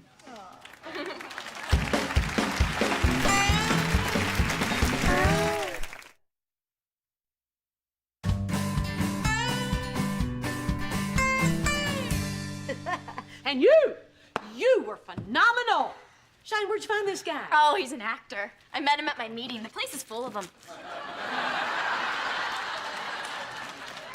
It was an honor sharing my craft with two lovely ladies such as yourselves. I'm reminded of a sonnet by the Bard of Avon. Well, I'm reminded of the door. And so, checks in the mail, pretty boy. That guy's definitely gay. I can't believe you guys pulled it off. Everybody did such a good job. Except Barbara Jean, she was a little over the top. Yeah, well, Barbara Jean. Oh, boy. You didn't tell her? Oh, come on. Everyone knows she can't keep a secret. You mean to tell me that Barbara Jean is out there somewhere searching for a fake crime scene? Yeah. This Halloween just gets better and better.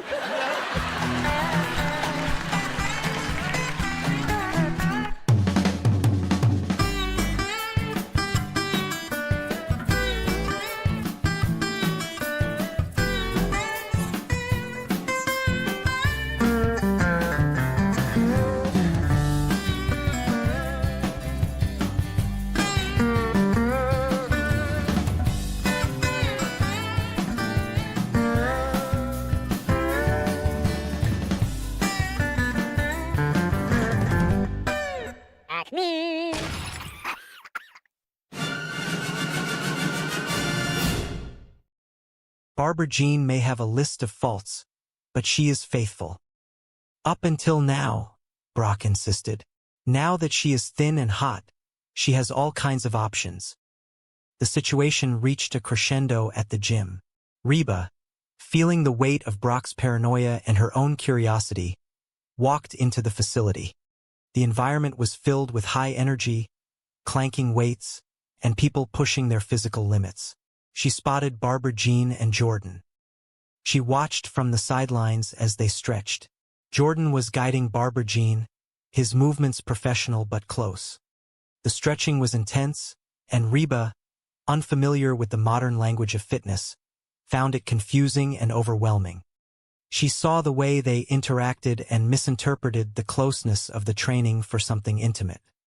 When Reba returned home, the confrontation was inevitable. The air was thick with accusations and defensive explanations. "I went down to the gym because I thought there was something going on between you and Jordan," Reba admitted, her voice trembling slightly with the weight of the confession. Barbara Jean looked at her, stunned. "Jordan and I are not having an affair. He is gay." The room went silent. The revelation hung in the air, stripping away the tension and the jealousy that had been building for days. Reba felt a wave of relief, followed by a flush of embarrassment. "He was not touching me," Barbara Jean continued, her voice softening. "He was arranging me." The humor of the situation finally broke through. Reba sat down, a laugh bubbling up from her chest. The absurdity of it all, the spying, the jealousy, the fear of the unknown, suddenly seemed small. "I am sorry," Reba said, looking at her friend. "I think I went down to the gym almost hoping that I would find you doing something wrong, so I could feel superior to you and your skinny butt." Barbara Jean smiled, a genuine, warm expression. "This is great. For the first time since we have known each other, you want to be me." "I do not want to be you," Reba countered, though her voice lacked its earlier sting. "I know," Barbara Jean replied, her eyes twinkling. "It is even better. You want to look like me." As the evening settled, the house returned to a sense of calm. The lessons learned were simple but profound. Insecurity often looks like jealousy, and true friendship is built on understanding rather than judgment. Van sat on the couch later that night, turning to his wife, Cheyenne. He looked at her, really looked at her, past the surface-level desires of the world. "I think it is a good thing that when I look at you, I do not see the beautiful girl with the killer body. I see my wife, and I am attracted to her whether she is all dressed up, ready to go out, or just sitting on the couch wearing those washed-up flannel pajamas." Cheyenne felt a surge of warmth. "Really?" "Yeah," Van said, pulling her close. "You are beautiful to me because of who you are." And in that house, beneath the surface of the chaos and the dietary changes, the ties that bound them together remained, stronger and more authentic than before. They were a family, imperfect and messy, but bound by a love that did not require fitness regimens or grand gestures to endure. They were simply themselves, and that, they realized, was more than enough. The kitchen in the Hart residence was, as it had been for the better part of the week, a battlefield of quiet desperation and lingering hunger. Reba stood by the counter, her arms crossed, watching the pantry with the grim intensity of a soldier guarding a fort. It was not that there was truly no food left, but the house felt hollowed out, consumed by an invisible, relentless force. That woman, she thought, was truly out of control. It was as if a locust had descended upon the house, devouring every morsel in sight, leaving behind nothing but the stark, porcelain emptiness of Mr. H's kitchen. Even the salt and pepper shakers, once cheerful staples of the dining table, sat before them looking sad and desolate, their interiors picked clean by the whirlwind that was Barbara Jean. Reba looked at the others, her patience wearing thin. She turned to Ben, who was hovering near the refrigerator, clearly hoping for a miracle. Why did she have to be the one to say it? It was a social minefield. "You tell her," Reba signaled with her eyes, but Ben was already shaking his head. He looked at the counter, then back at Reba, and whispered that he wanted no part of it. It was the classic standoff of the reluctant messengers.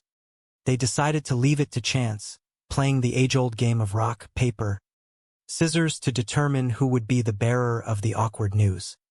Ben, a creature of habit, predictably chose scissors. Reba, having anticipated this, chose rock, cementing his defeat.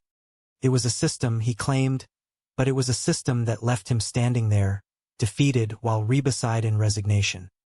The conversation eventually shifted, as it always did, to the delicate nature of their domestic existence. Reba felt the pressure of the moment. She wanted to avoid the confrontation, but the sheer lack of provisions forced her hand. They needed to talk about the diet, about the lifestyle, about the way Barbara Jean was eating through the house as if she were stocking up for a decade-long winter. Yet, the words hung in the air, heavy and unspoken, until the front door swung open, signaling the arrival of the whirlwind herself. Barbara Jean bounded in, radiating an energy that felt entirely out of place in their weary, hungry home. She was breathless, glowing with the sort of vitality that comes from hours spent in intense physical labor, or perhaps just the sheer joy of living in a world of endless smoothies and power walks. "Hey, hey, hey," Barbara Jean announced, her voice echoing through the kitchen. "Guess who Luigi gave the free pizza to?" The mention of food sent a ripple of anticipation through the room, though it was quickly tempered by the realization that this was, quite literally, the last thing they needed. They were already struggling with the aftermath of her dietary revolution.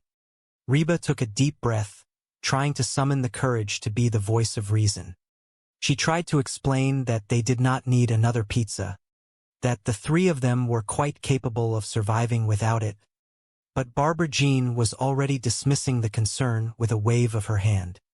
It was free, and that, in her world, was reason enough to justify anything. But the real issue, the one that had been festering beneath the surface of their polite, forced interactions, was the transformation. Barbara Jean was not just eating differently. She was existing differently. She had become someone new, someone thin, someone who moved with a grace that felt like an affront to their sluggish reality. Reba looked at her and saw the shadow of the nightmare she had endured, a fear that this new version of Barbara Jean was fleeting, a brittle reality that could shatter at any moment. There were moments when Reba wondered if she was the one who was out of touch, or if the world had simply moved on, leaving her to cling to the fragments of a life that no longer fit. She wanted to believe in the positive, in the power of change, but change, as it turned out, was rarely a simple or painless process. As the day progressed, the tension in the house began to shift from the pantry to the gym. Brock, reeling from his own insecurities and the bizarre, mounting feeling that he was losing his place in the world, decided that he needed to know the truth. He suspected something was happening at the gym, something that had nothing to do with fitness and everything to do with the precarious nature of relationships. He begged Reba to investigate, to be his eyes and ears in a world he no longer understood. Reba, despite her reservations, felt the pull of his desperation. She agreed, partly out of a sense of loyalty, but mostly because she needed to see for herself. She needed to know if this new, vibrant Barbara Jean was as real as she seemed, or if it was all part of a grander, more complicated facade. When Reba finally arrived at the gym, the environment was a sensory assault of sweat, clanking iron, and the overwhelming scent of exertion. It was a place where people came to reinvent themselves, to strip away the layers of who they were and replace them with something harder, leaner, more efficient. She saw them, the beautiful people, moving with a fluid, animal grace that made her feel suddenly, intensely conscious of her own body. And there, at the center of it all, was Jordan. He was everything Brock feared and everything Barbara Jean admired. He was toned, he was intense, and he possessed a charisma that seemed to draw the light into the room. Reba watched, hiding in plain sight, as the two of them worked out. She observed the way they moved, and there was love in the air. This was her life, and she loved every single moment of it. She was home, and she was happy, and for now that was enough. The evening passed in a blur of laughter and shared stories, each moment a precious jewel to be treasured. They were together, and that was the most important thing. As the night deepened, the house grew quiet once more, but this time, the silence was full of peace, not tension. Reba sat in her favorite chair, a book in her lap, but she did not read. She just sat, absorbing the tranquility, letting it seep into her bones. She had come a long way, and she was proud of the journey. She was proud of who she had become, and she was grateful for the people who had walked the path beside her. It was a good life, and she was ready for whatever the next day would bring. With a smile, she closed her eyes and drifted off to sleep, feeling a deep, abiding sense of contentment. The future was bright, and she was ready to embrace it, with all its challenges, its joys, and its promise. Life was a beautiful, complex, and deeply rewarding experience, and she was thankful for every second of it. She was Reba. She was a mother, a friend, a woman of strength and courage, and she was exactly where she was meant to be. The end was not an end, but a beginning, a new chapter in the story of her life, and she was ready to write it, one day at a time, with all the love and the wisdom she possessed. She had arrived, and she was at peace. The world outside continued its dance, indifferent and vast, but within these four walls, there was a sanctuary, a haven of love and understanding, and that was all that mattered. As she slept, she knew that she would wake up, and she would continue to do the work, to love the people, and to live the life she had chosen. And that, in itself, was a beautiful thing. It was a good life, a life of meaning and purpose, and she was ready for all of it. The morning sun would rise, and she would rise with it, ready to face the day, ready to live, ready to love. The journey was long, and it was full of surprises, but she was ready. And as the night unfolded, she knew that she was exactly where she was meant to be.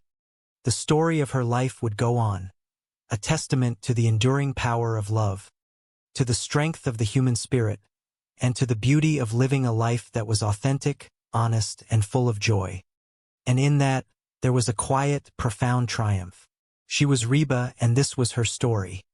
And it was a beautiful one, told in the language of love, of laughter, and of the enduring bonds that tie us all together, no matter what challenges we may face. The future was a blank page, and she was ready to write it, with courage, with hope, and with an unwavering belief in the power of the human heart. She was ready. The story was hers to write, and she was ready to begin. The silence in the room was not empty. It was full of the quiet promise of the future.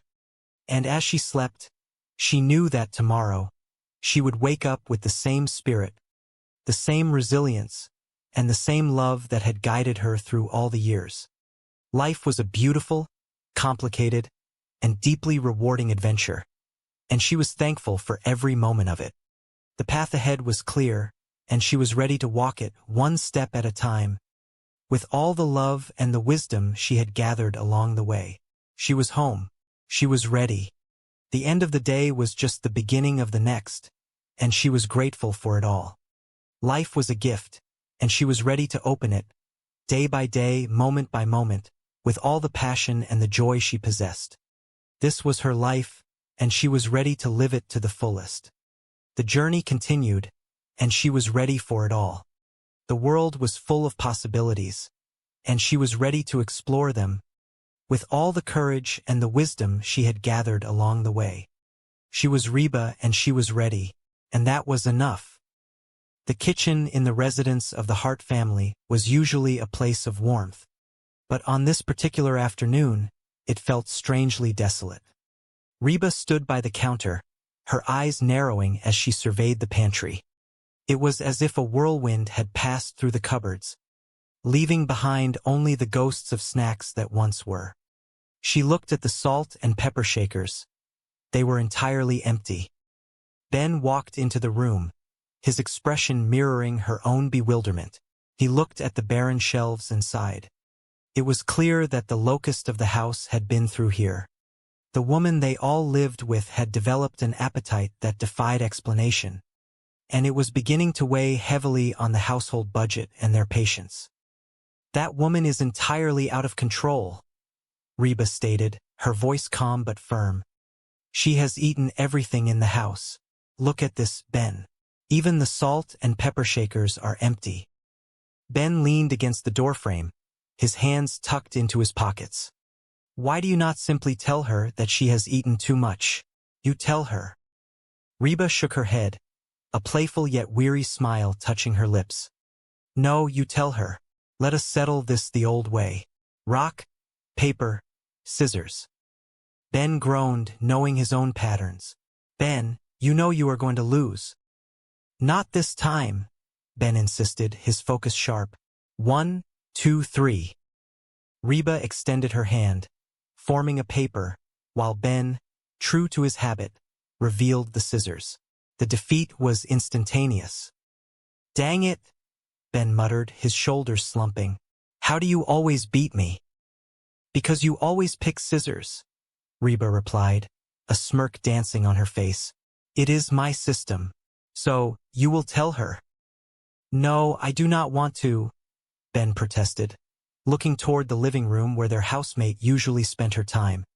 He tried to deflect, hoping Reba would take the mantle. You tell her. Please, please, please. Reba laughed softly. No, Ben. Why should I tell her? Because girls can say that kind of thing without having to come across like all they care about are looks. By the way, you have been looking hot lately. Ben blushed, caught off guard. Oh, you. Just then, the front door swung open with a burst of energy. Barbara Jean strode in, looking vibrant, her posture different, her energy palpable. She was carrying a box of pizza as if it were a prize. Hey, hey, hey, Barbara Jean chirped, her voice full of excitement. Guess who gave me this free pizza? Reba stepped forward, attempting to intervene before the cycle of consumption could continue. Look, sweetie, why do we not? I had to take it, Barbara Jean interrupted, oblivious to the tension. It was free. Somebody will eat it. Dibs? Came a voice from the corner. Reba exhaled, turning her attention back to her housemate. You know what, Barbara Jean? I am thinking maybe we should all try and get a little healthier around here. Barbara Jean looked genuinely confused, patting her stomach. What are you talking about? I am very healthy. Reba moved closer, her tone becoming urgent. She tried to guide the conversation toward self-awareness, urging her to stop the relentless eating. But Barbara Jean seemed lost in her own world, a vision of herself that was thinner, faster, and perhaps, in her mind, better. Later that day, the dynamic in the household shifted. The talk of fitness and power walking filled the air. Reba observed as Barbara Jean embraced a new lifestyle, one that involved smoothies instead of pancakes and a trainer named Jordan. The suspicion began to gnaw at Brock. He stood in the living room, arms crossed, watching as Barbara Jean prepared for her workout. He was unsettled. The change was so drastic, so sudden. So, Reba, Brock whispered, drawing her aside. I have an idea. You should go down to the gym and meet Jordan, my trainer. Seriously, he will change your life. He is so much more than a personal trainer. He taught me how to work out and eat right. Reba looked at him, skeptical. The movies you are going to see? What does that have to do with you getting in shape? Oh, nothing, Barbara Jean chimed in, oblivious to the scrutiny. We just have the same sense of humor. That Tim Allen just kills us. I mean, whether he is playing a dog or Santa Claus, you just buy it. Reba declined the invitation, retreating to her smoothie. But Brock was not satisfied. The seed of doubt had been planted. He believed that the new fitness regimen was a veil for something more, perhaps an affair.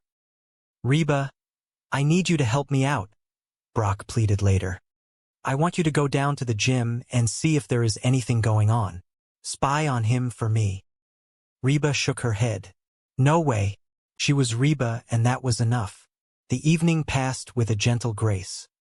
They gathered in the living room, the atmosphere light and convivial.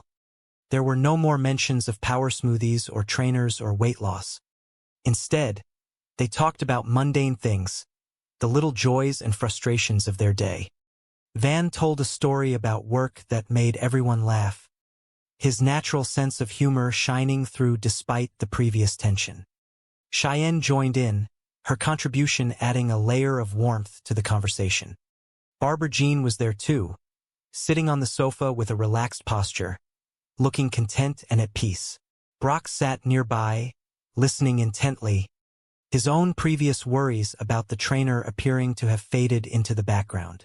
They were all there, together, a disparate group of individuals bound by the complexities of their past and the shared uncertainty of their future. It was a picture of domestic harmony that felt hard-won. Reba observed them all, her heart full. She realized that the search for perfection was an illusion that often blinded people to the beauty of the messy, imperfect lives they were living. They did not need to be static statues of success. They could be shifting, evolving, sometimes stumbling, always moving forward. As the night deepened, the conversation turned towards plans for the weekend.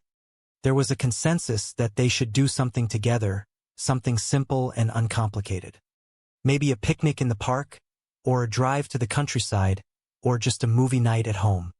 The ease with which they made these plans was a testament to the underlying affection that held them together. It was a beautiful thing, this resilience, this ability to come back to center after the storm. Reba leaned back in her chair, feeling a sense of profound gratitude. She was surrounded by the people who mattered most, and in that moment the world felt right. The echoes of the day, the intensity of the feelings, the moments of sharp confrontation, all had led to this peaceful conclusion. It was a lesson in patience, in humility, and in the power of open communication. Life would continue, with its twists and turns, its highs and lows, but she felt ready for whatever was coming next. The house, filled with the warmth of their collective presence, was a sanctuary, and as she looked around at the faces of her family, she knew that she would never be truly alone. They were her life, her joy, her challenge, and her legacy, and for now that was more than enough. The moon rose outside the window, casting a silver light across the room. It was time for them to rest, to recharge, and to prepare for the challenges of the coming day. But for this brief moment, they were content, anchored by the love they shared. And as she finally rose to say goodnight, Reba felt a sense of peace that went deeper than anything she had known in a long time. Everything was as it should be. The cycle would continue, but for tonight they were whole. She drifted off to sleep with a heart full of hope, knowing that when she woke up in the morning, she would be ready to embrace the day with all its possibilities. The house was silent, the occupants deep in slumber, and outside, the world spun on, oblivious to the small miracle that had taken place within these four walls. It was a testament to the enduring power of the human spirit, to its capacity to forgive, to learn, and to love, even when the path forward seemed uncertain. And in that, there was a quiet, profound beauty that resonated through the night. The story of their lives, with all its humor, its drama, and its moments of grace, would continue, written anew with every sunrise. And she would be there to live it, one step at a time, with courage and with an open heart. The dream was not a nightmare anymore. It was a roadmap, a reminder of who she was and who she could be. And that, in itself, was the greatest triumph of all. She was no longer just a spectator in her own life. She was the architect of her own happiness, building, day by day, a future that was as bright and as promising as the morning sun. The realization was a gentle, quiet power, a steady flame that illuminated the path ahead.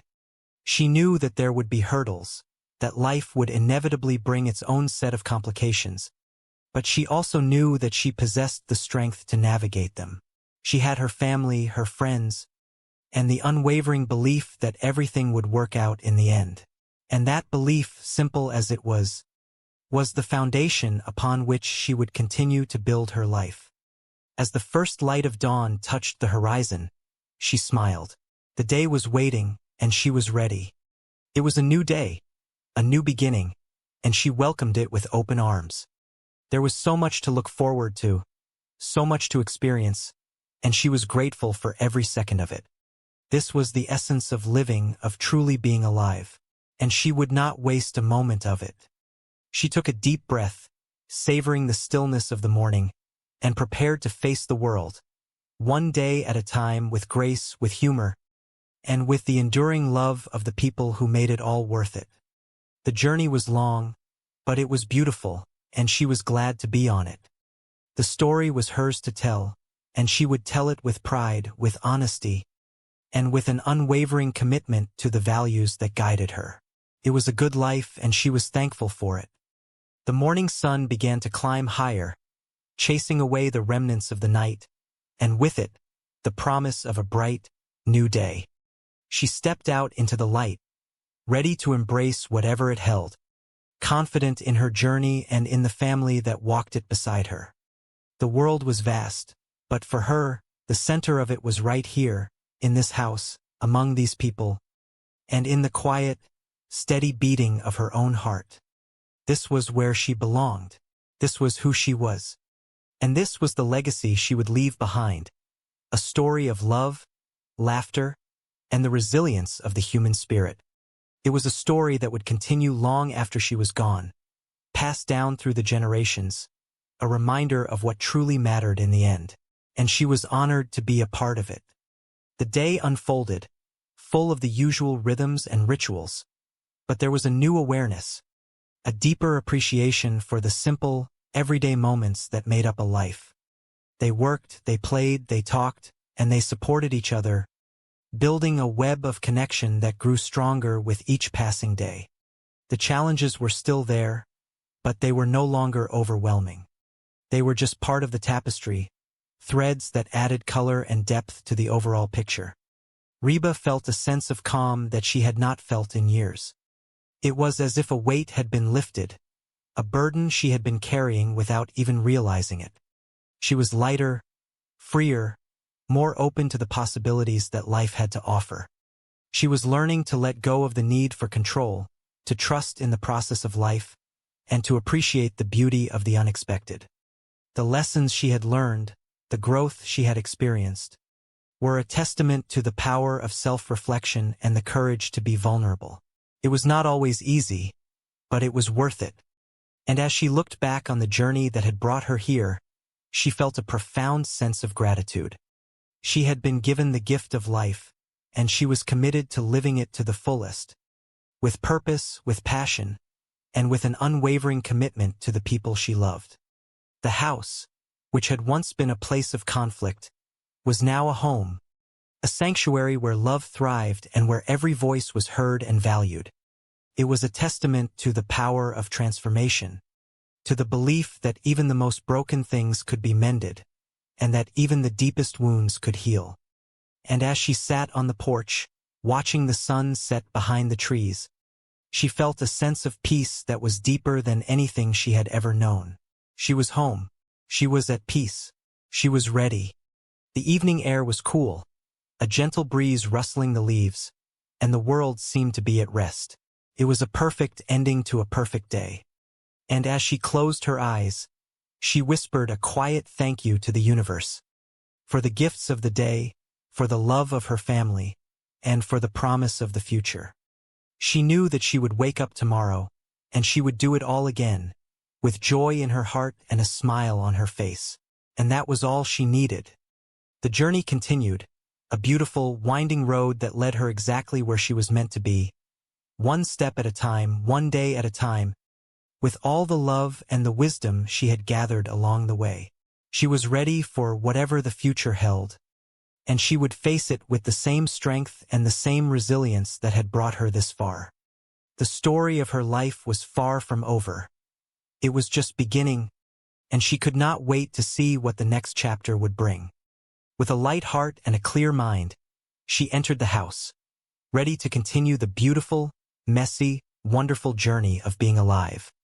The lights were on. The house was full, these fellas. Okay, Jordan. Jordan, this is my friend, Reba. Hey, I am Jordan. I am Reba. So, you gonna join us, Reba? Oh, I do not know. I just think that me and my fellows will just watch for a while. Well, Reba, you are not gonna get into shape by just watching. You need to sweat a little. Yeah, but you guys have to understand, it has been a while since I have been in a gym like this, and I do not think, hello. There. Barbara Jean, you really are getting limber. Remember when you could not put your leg over my head? Remember when I did not want to? Is that legal? I mean, necessary? It is critical to stretch the muscles out before you exercise them. Yeah. Otherwise, you could really hurt something. Turn over. Reba, you need to watch this one. This one is my favorite. All right. Now, this gives a good stretch to the back and chest muscles. Really should do this once a day. Oh, I would do it all day if I could. You know, is this one of these gyms that has the heat on real high? I am sweating. Okay. Oh, wow. Time for some weightlifting. Oh, good. That is enough of that stretching. Hello. Okay. Knock this out. Yeah. Okay. All right. You know, I think I have seen enough. So what do you think? You have any interest in getting a personal trainer? Only if he takes me out to dinner first. Are you sure? Reba? Seriously, this is one of the best relationships I have ever had. Oh.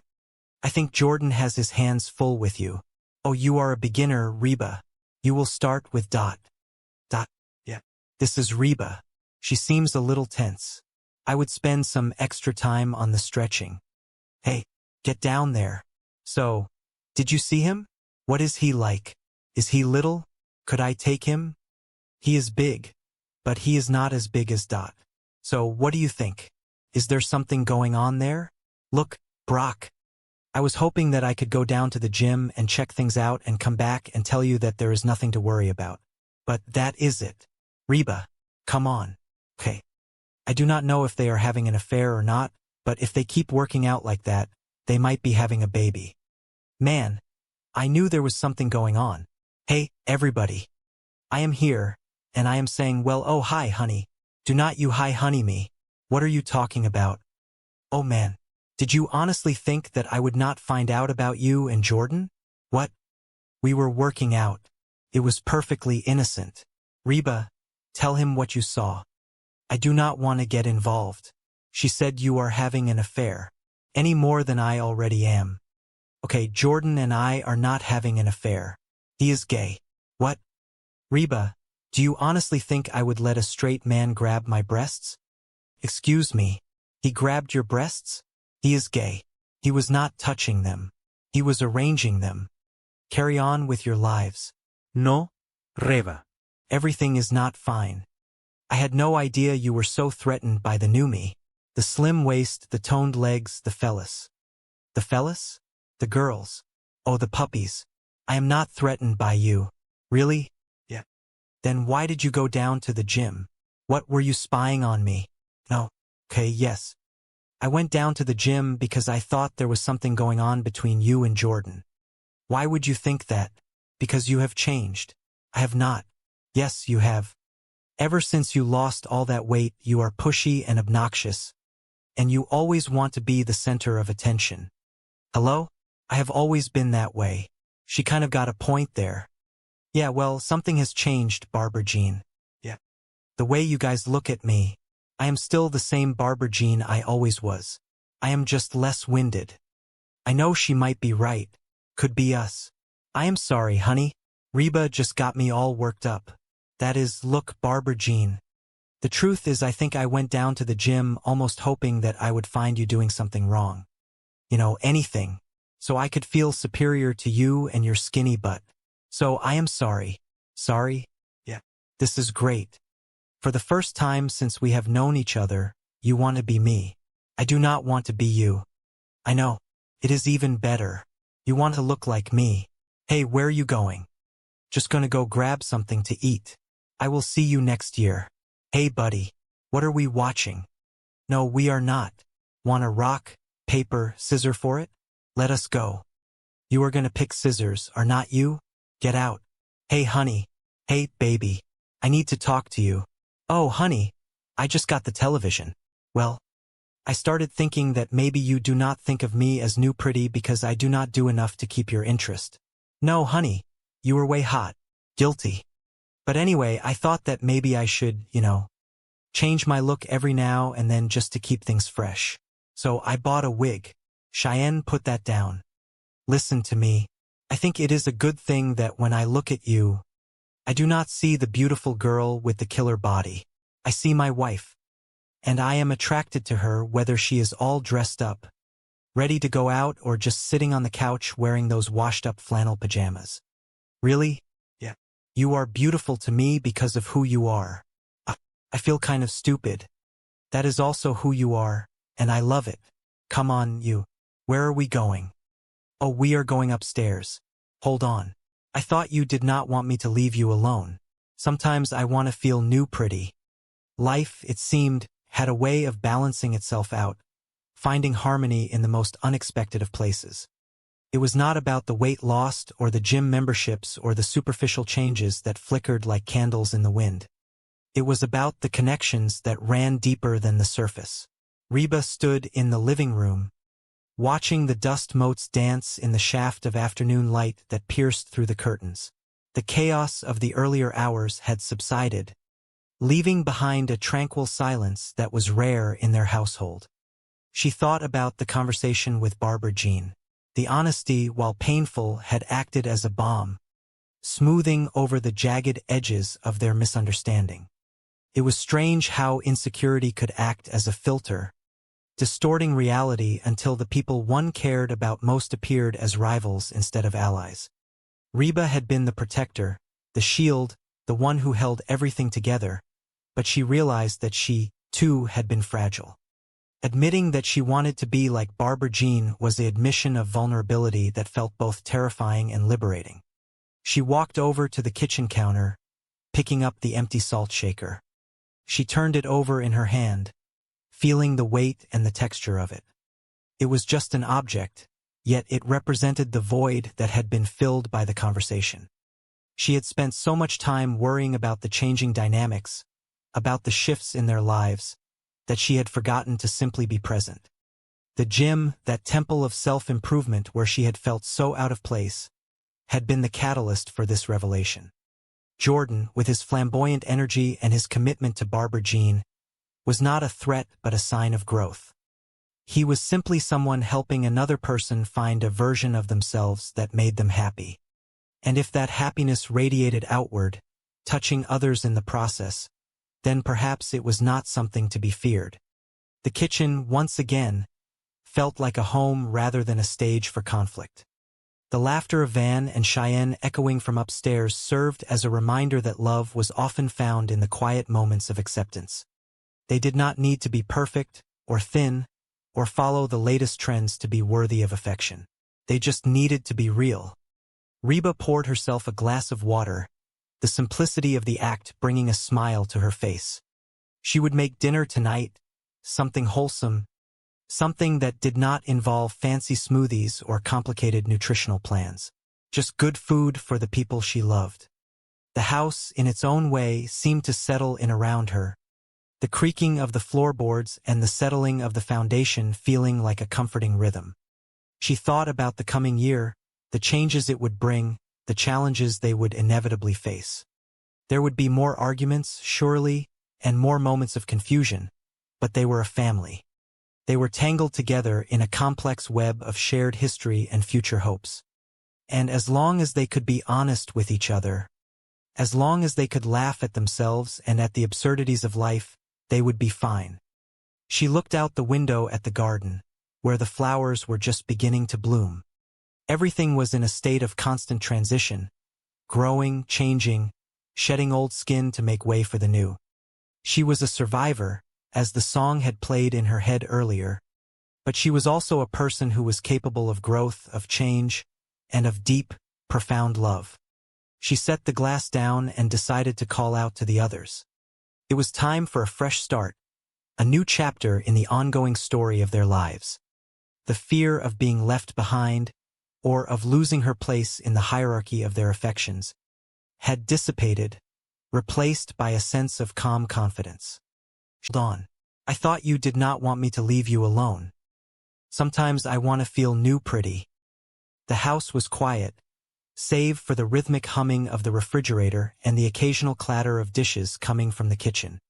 It was an ordinary morning, or at least it had started that way, before the topic of the household inhabitants shifted to the curious and slightly overwhelming behavior of one woman in particular. That woman was, by all accounts, entirely out of control. It felt as though a plague of locusts had descended upon the residence.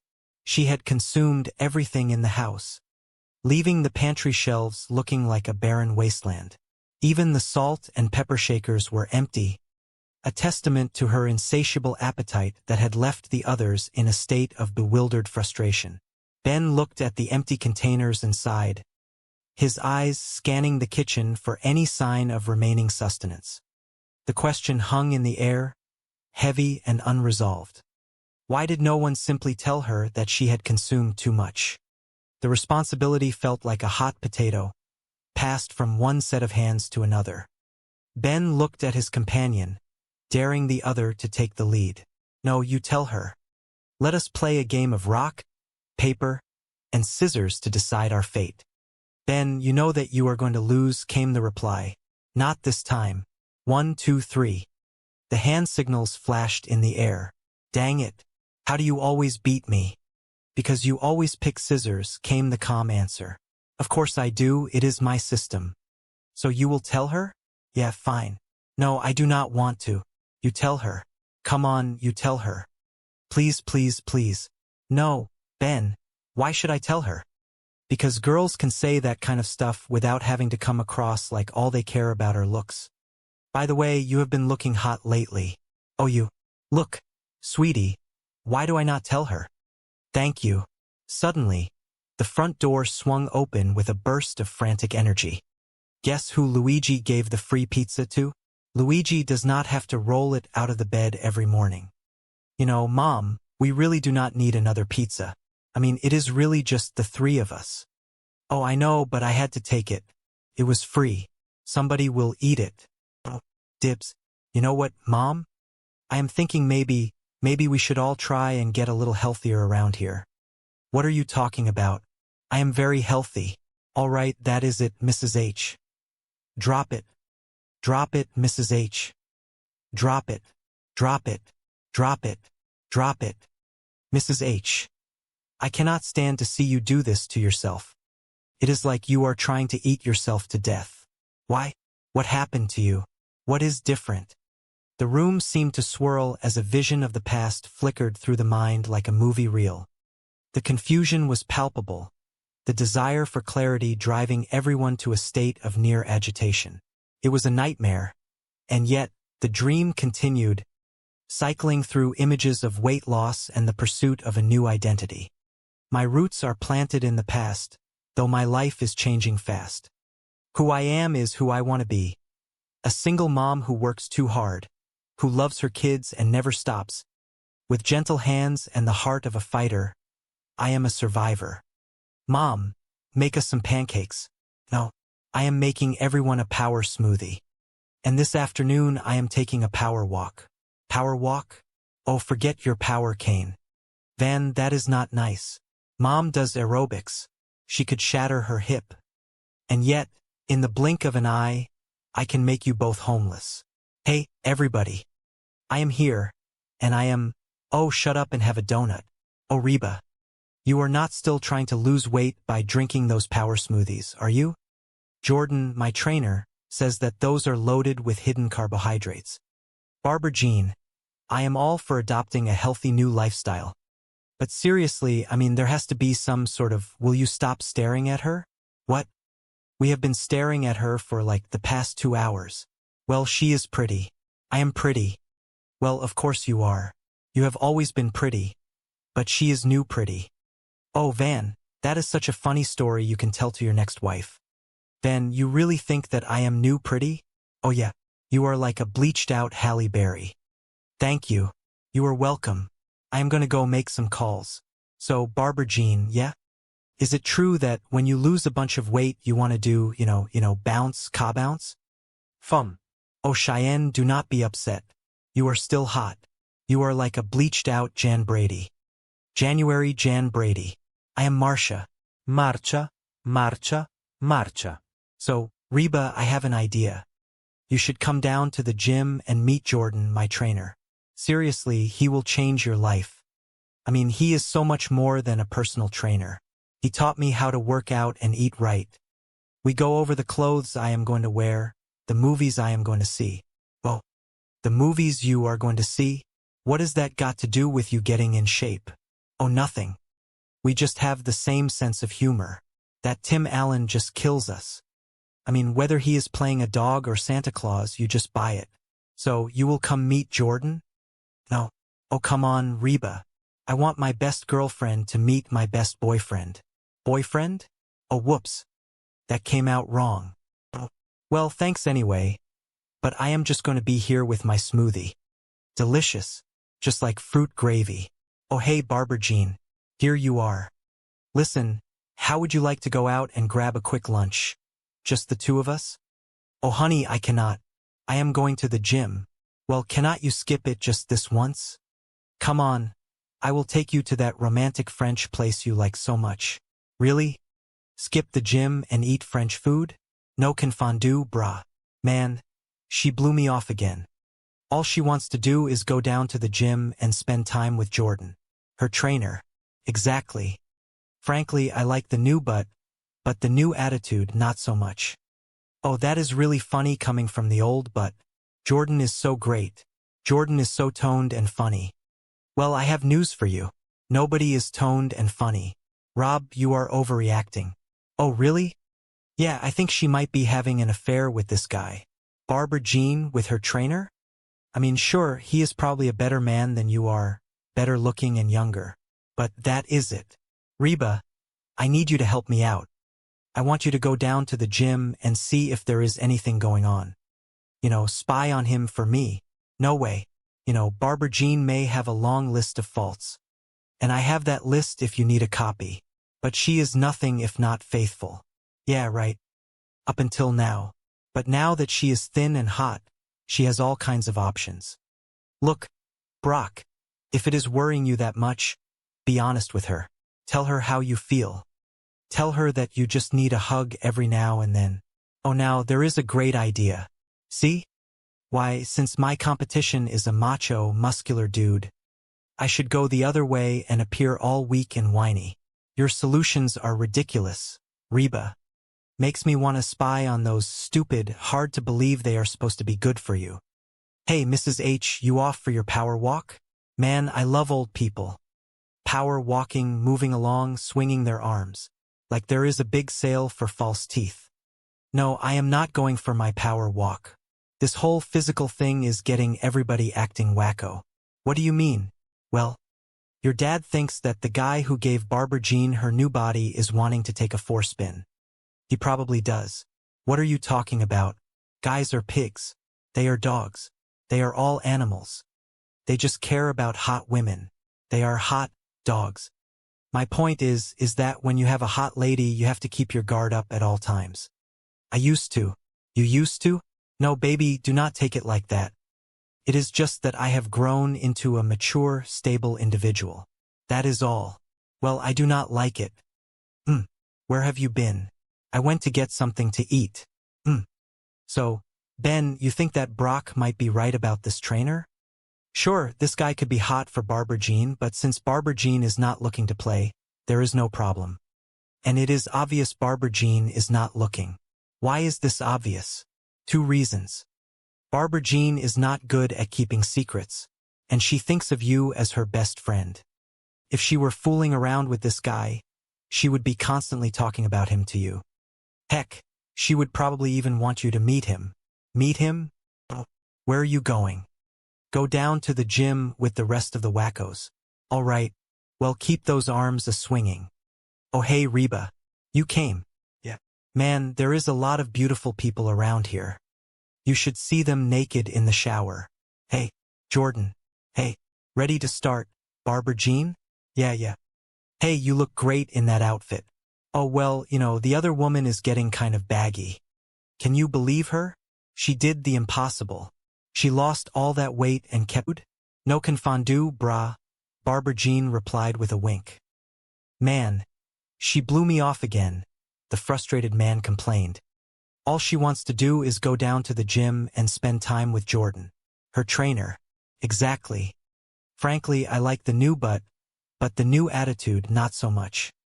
Oh, that is really funny coming from the old but... The reply came. Jordan is so great. Jordan is so toned and funny. Well, I have news for you. Nobody is toned and funny, the man grumbled. Rob, you are overreacting. Oh, really? Yeah, I think she might be having an affair with this guy. Barbara Jean with her trainer? I mean, sure, he is probably a better man than you are, better looking and younger. But that is it. Reba, I need you to help me out. I want you to go down to the gym and see if there is anything going on. Spy on him for me. No way. Barbara Jean may have a long list of faults, and I have that list if you need a copy. But she is nothing if not faithful. Yeah, right. Up until now. But now that she is thin and hot, she has all kinds of options. Look, Brock, if it is worrying you that much, be honest with her. Tell her how you feel. Tell her that you just need a hug every now and then. Oh, now, there is a great idea. See? Why, since my competition is a macho, muscular dude, I should go the other way and appear all weak and whiny. Your solutions are ridiculous. Reba makes me want to spy on those. Stupid. Hard to believe they are supposed to be good for you, he muttered to himself. Hey, Mrs. H, you off for your power walk? Man, I love old people. Power walking, moving along, swinging their arms. Like there is a big sale for false teeth. No, I am not going for my power walk. This whole physical thing is getting everybody acting wacko. What do you mean? Well, your dad thinks that the guy who gave Barbara Jean her new body is wanting to take a forespin. He probably does. What are you talking about? Guys are pigs.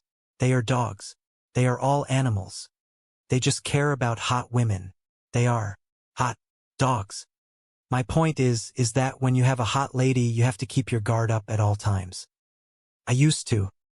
You used to? No, baby, do not take it like that. It is just that I have grown into a mature, stable individual. That is all. Well, I do not like it. Where have you been? I went to get something to eat. So, Ben, you think that Brock might be right about this trainer? Sure, this guy could be hot for Barbara Jean, but since Barbara Jean is not looking to play, there is no problem. And it is obvious Barbara Jean is not looking. Why is this obvious? 2 reasons.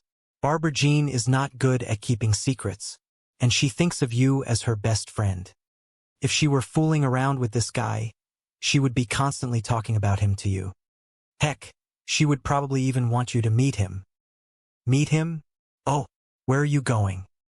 Go down to the gym with the rest of the wackos. All right. Well, keep those arms a-swinging. Oh, hey, Reba. You came. Yeah. Man, there is a lot of beautiful people around here. You should see them naked in the shower. Hey, Jordan. Hey, ready to start, Barbara Jean? Yeah. Hey, you look great in that outfit. Oh, well, the other woman is getting kind of baggy. Can you believe her? She did the impossible. She lost all that weight and kept these fellas. Oh. Okay, Jordan. Jordan, this is my friend, Reba. Hey, I am Jordan. I am Reba. So, you gonna join us, Reba? Oh, I do not know. I just think that me and my fellows will just watch for a while. Well, Reba, you are not gonna get into shape by just watching. You need to sweat a little. Yeah, but you guys have to understand, it has been a while since I have been in a gym like this, and I do not think. Hello, there. Barbara Jean, you really are getting limber. Remember when you could not put your leg over my head? Remember when I did not want to? Is that legal? I mean, necessary? It is critical to stretch the muscles out before you exercise them. Yeah. Otherwise, you could really hurt something. Turn over. Reba, you need to watch this one. This one is my favorite. All right.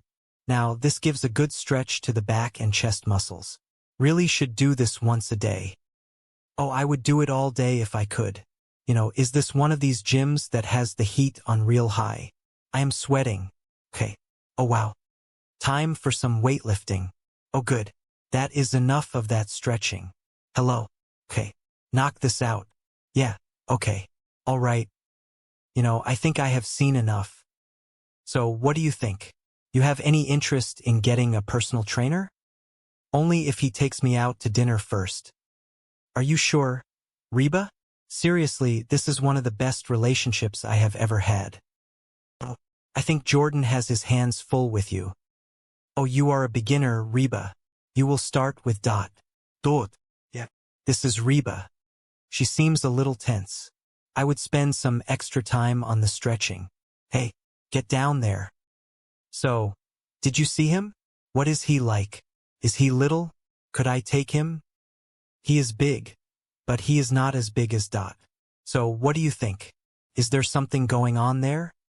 Look, Brock, I was hoping that I could go down to the gym and check things out and come back and tell you that there is nothing to worry about. But that is it. Reba, come on. Okay, I do not know if they are having an affair or not, but if they keep working out like that, they might be having a baby. Man, I knew there was something going on. Hey, everybody, I am here and I am saying, well, oh hi honey. Do not you hi honey me. What are you talking about? Oh man, did you honestly think that I would not find out about you and Jordan? What? We were working out. It was perfectly innocent. Reba, tell him what you saw. I do not want to get involved. She said you are having an affair. Any more than I already am. Okay, Jordan and I are not having an affair. He is gay. What? Reba, do you honestly think I would let a straight man grab my breasts? Excuse me, he grabbed your breasts? He is gay. He was not touching them. He was arranging them. Carry on with your lives. No, Reba. Everything is not fine. I had no idea you were so threatened by the new me. The slim waist, the toned legs, the phallus. The puppies. I am not threatened by you. Really? Yeah. Then why did you go down to the gym? What were you spying on me? No. Okay, yes. I went down to the gym because I thought there was something going on between you and Jordan. Why would you think that? Because you have changed. I have not. Yes, you have. Ever since you lost all that weight, you are pushy and obnoxious. And you always want to be the center of attention. Hello? I have always been that way. She kind of got a point there. Yeah, well, something has changed, Barbara Jean. Yeah. The way you guys look at me, I am still the same Barbara Jean I always was. I am just less winded. I know she might be right. Could be us. I am sorry, honey. Reba just got me all worked up. That is. Look, Barbara Jean. The truth is I think I went down to the gym almost hoping that I would find you doing something wrong. You know, anything. So I could feel superior to you and your skinny butt. So, I am sorry. Sorry? Yeah. This is great. For the first time since we have known each other, you want to be me. I do not want to be you. I know. It is even better. You want to look like me. Hey, where are you going? Just gonna go grab something to eat. I will see you next year. Hey, buddy. What are we watching? No, we are not. Want a rock, paper, scissor for it? Let us go. You are gonna pick scissors, are you not? Get out. Hey, honey. Hey, baby. I need to talk to you. Oh, honey. I just got the television. Well, I started thinking that maybe you do not think of me as new pretty because I do not do enough to keep your interest. No, honey. You were way hot. Guilty. But anyway, I thought that maybe I should, change my look every now and then just to keep things fresh. So, I bought a wig. Cheyenne put that down. Listen to me. I think it is a good thing that when I look at you, I do not see the beautiful girl with the killer bod. I see my wife. And I am attracted to her whether she is all dressed up, ready to go out or just sitting on the couch wearing those washed-up flannel pajamas. Really? Yeah. You are beautiful to me because of who you are. I feel kind of stupid. That is also who you are, and I love it. Come on, you. Where are we going? Oh, we are going upstairs. Hold, touching the frame. A smile on her face. A tear in her eye. She was grateful. For every moment. For every memory. For every person. She was home. And she was ready for the day. For the journey. For the life that lay ahead. One day at a time together. And that, she knew, was enough. It was more than enough. It was everything. The sun was high. the world alive with the promise of the day. And she was ready. She walked out of the bedroom, the house full of the sounds of life, the voices of the family, the rhythm of the home. And she stepped into the day, into the journey, into the story, with a heart full of love and a spirit ready for whatever tomorrow might bring. The journey was the reward. And it was, indeed, a beautiful, wonderful, life-affirming journey. And so, the story continued, a gentle, enduring rhythm of life that echoed in the hearts of everyone who had been a part of it. A story of resilience, of love, and of the enduring power of family. A story that would never truly end, for as long as there was love, there was life. And in the heart of the home, the story went on one day at a time, together. And that was, in the end, all that mattered. The love, the life, the journey, together, forever. This was the legacy of the Hart family, a testament to the enduring power of love, the strength of the human spirit, and the beauty of a life well lived. And it was a story that would continue to unfold, a gentle, ongoing rhythm that would echo in the hearts of all who had been a part of it. For as long as the world turned and the sun rose, a story that would never, ever end. The kitchen felt strangely hollow. It was a silence that spoke of cupboards stripped bare and pantry shelves that had once been, brimming with supplies now reduced to nothing but dust and crumbs. The house belonged to Mr. H, yet it felt as if a locust had descended upon it, consuming everything in its path. Even the salt and pepper shakers, which usually stood as decorative sentinels on the kitchen counter, were entirely empty.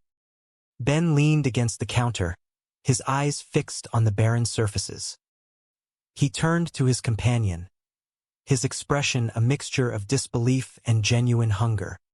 It was becoming impossible to ignore the situation any longer. That woman was entirely out of control. It was as if she were trying to consume the very foundation of the home. The conversation that followed was one of mutual hesitation. Neither of them wanted to be the bearer of the difficult news. They stood in the kitchen, debating who possessed the courage to confront the lady of the house about her insatiable appetite. "You tell her," Ben suggested, his voice low. "No, you tell her," the other replied immediately. "Let us settle this with a game of rock, paper, and scissors. Ben, you know that you are going to lose."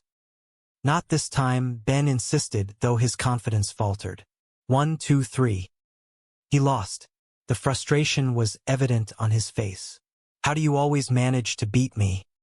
"Because you always choose scissors," his friend pointed out with a shrug. It was, after all, a system. "So, you will tell her?" Ben asked, his tone shifting toward pleading. "No, I do not want to. Please, please, please." "Why should I be the one to tell her?" his companion asked.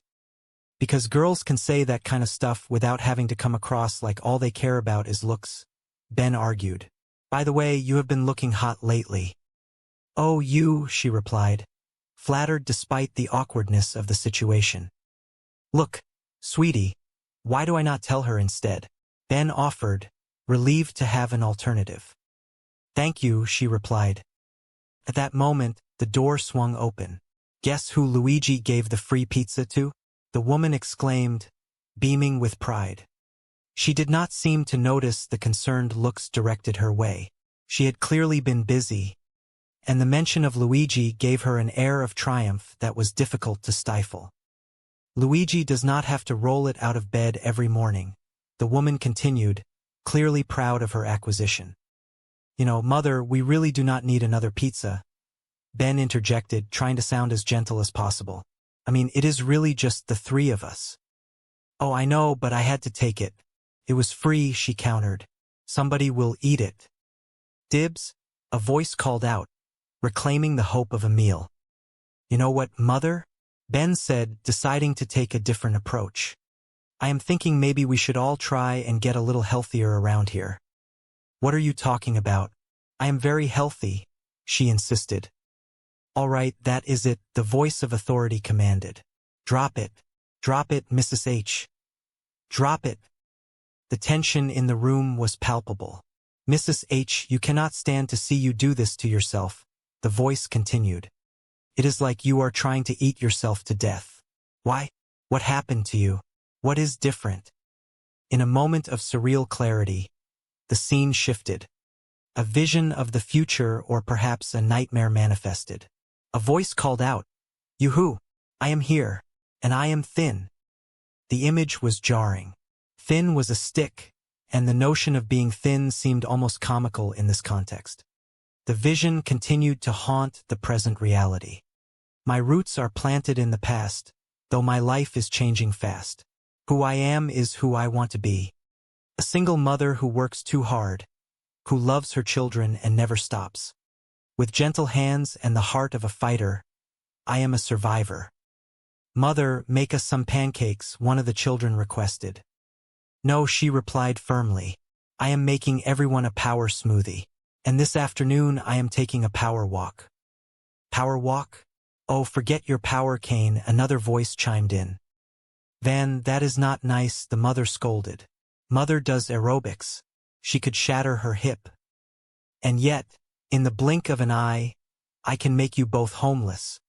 She warned with a playful yet sharp edge to her voice. Hey everybody, the arrival of Barbara Jean interrupted the domestic drama. I am here and I am. Oh, shut up and have a donut. Oh, Reba, the concern returned. You are not still trying to lose weight by drinking those power smoothies, are you? Jordan, my trainer, says that those are loaded with hidden carbohydrates. Barbara Jean, I am all for adopting a healthy new lifestyle, Reba replied, but seriously, I mean there has to be some sort of... Will you stop staring at her? Reba asked, turning toward the others. What? We have been staring at her for like the past 2 hours, one of them confessed. Well, she is pretty, another added. I am pretty, Reba pointed out. Well, of course you are. You have always been pretty, but she is new pretty, the reply came. Oh, Van, that is such a funny story you can tell to your next wife, Reba remarked dryly. Van, you really think that I am new pretty? Barbara Jean asked, her eyes lighting up. Oh yeah, you are like a bleached-out Halle Berry, Van complimented. Thank you, she beamed. You are welcome. I am going to go make some calls. So, Barbara Jean, Reba asked, curiosity getting the better of her. Is it true that when you lose a bunch of weight you want to do, the bounce? Van, Reba exclaimed, shocked by the directness. Oh, Cheyenne, do not be upset. You are still hot, Van reassured. You are like a bleached-out Jan Brady. Jan? Jan Brady? Cheyenne asked, clearly offended. I am Marcia. Marcia, Marcia, Marcia. So, Reba, I have an idea, Barbara Jean said, ignoring the tension. You should come down to the gym and meet Jordan, my trainer. Seriously, he will change your life. I mean, he is so much more than a personal trainer. He taught me how to work out and eat right. We go over the clothes I am going to wear, the movies I am going to see. Well, the movies you are going to see? Reba asked, suspicious. What has that got to do with you getting in shape? Oh, nothing. We just have the same sense of humor. That Tim Allen just kills us. I mean, whether he is playing a dog or Santa Claus, you just buy it. So, you will come meet Jordan? No, Reba declined. Oh, come on, Reba. I want my best girlfriend to meet my best boyfriend, Barbara Jean blurted out. Boyfriend? Oh, whoops. That came out wrong. Well, thanks anyway. But I am just going to be here with my smoothie. Delicious. Just like fruit gravy, Reba said, though the sarcasm was thick. Oh, hey, Barbara Jean. Here you are. Listen, how would you like to go out and grab a quick lunch? Just the two of us? Oh, honey, I cannot. I am going to the gym. Well, cannot you skip it just this once? Come on. I will take you to that romantic French place you like so much. Really? Skip the gym and eat French food? Future. It was the knowledge that whatever came, they would face it together. She looked out at the yard, at the garden she had cultivated with such care, and she knew that the work of life was never truly done. There would always be weeds to pull, roses to prune, and new seeds to sow. But that was the beauty of it. It was a constant, ongoing process, a dance of growth and change, and she was grateful to be a part of it. She stood up, the evening air cooling against her skin, and walked into the house. It was full of life, full of sound, full of love. She went to the kitchen, the heart of the home, and started to prepare dinner. It was a simple meal, but it was made with love, and as the smell of cooking food filled the air, she felt a profound sense of satisfaction. She was home and she was whole, and that, she decided, was the best place in the world to be. The months turned into years, the season cycles of change that mirrored the growth of the family. The children became adults, forging their own paths, their own lives, their own families. The house, once the center of everything, became a place of gathering, a touchstone for the connections that remained. Reba, now older and perhaps a little wiser, often sat on the porch, watching the world go by. She saw the new generation of kids running through the yard, their laughter an echo of the past, a promise for the future. She saw the familiar faces of her friends, her family, the people who had walked the path beside her. She had learned that life was not about the destination, not about the end result or the grand achievements. It was about the journey, the messy, beautiful, unpredictable journey of being human. It was about the connections, the moments of grace, the shared experiences that bound people together. She had learned that the struggle was not a sign of failure, but a part of the growth, a necessary step in the process of becoming who one was meant to be. And she had learned that love, in all its forms, was the only thing that truly mattered.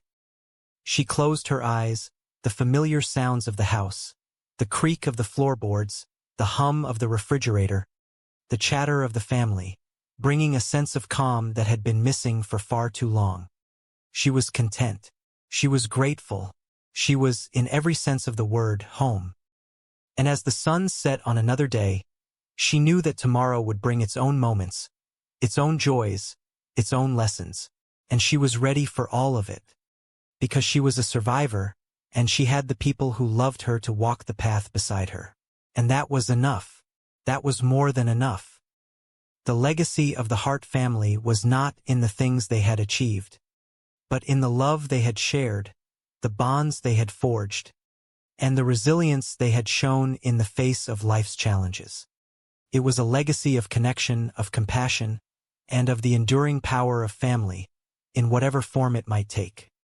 And as Reba looked back on the path they had traveled, she could see the beauty in it all. The laughter and the tears, the joy and the sorrow, the growth and the change. It was a story that was still being written, a narrative that continued to unfold with every passing day. And she was honored to be a part of it, a witness to the grace and the strength that defined them all.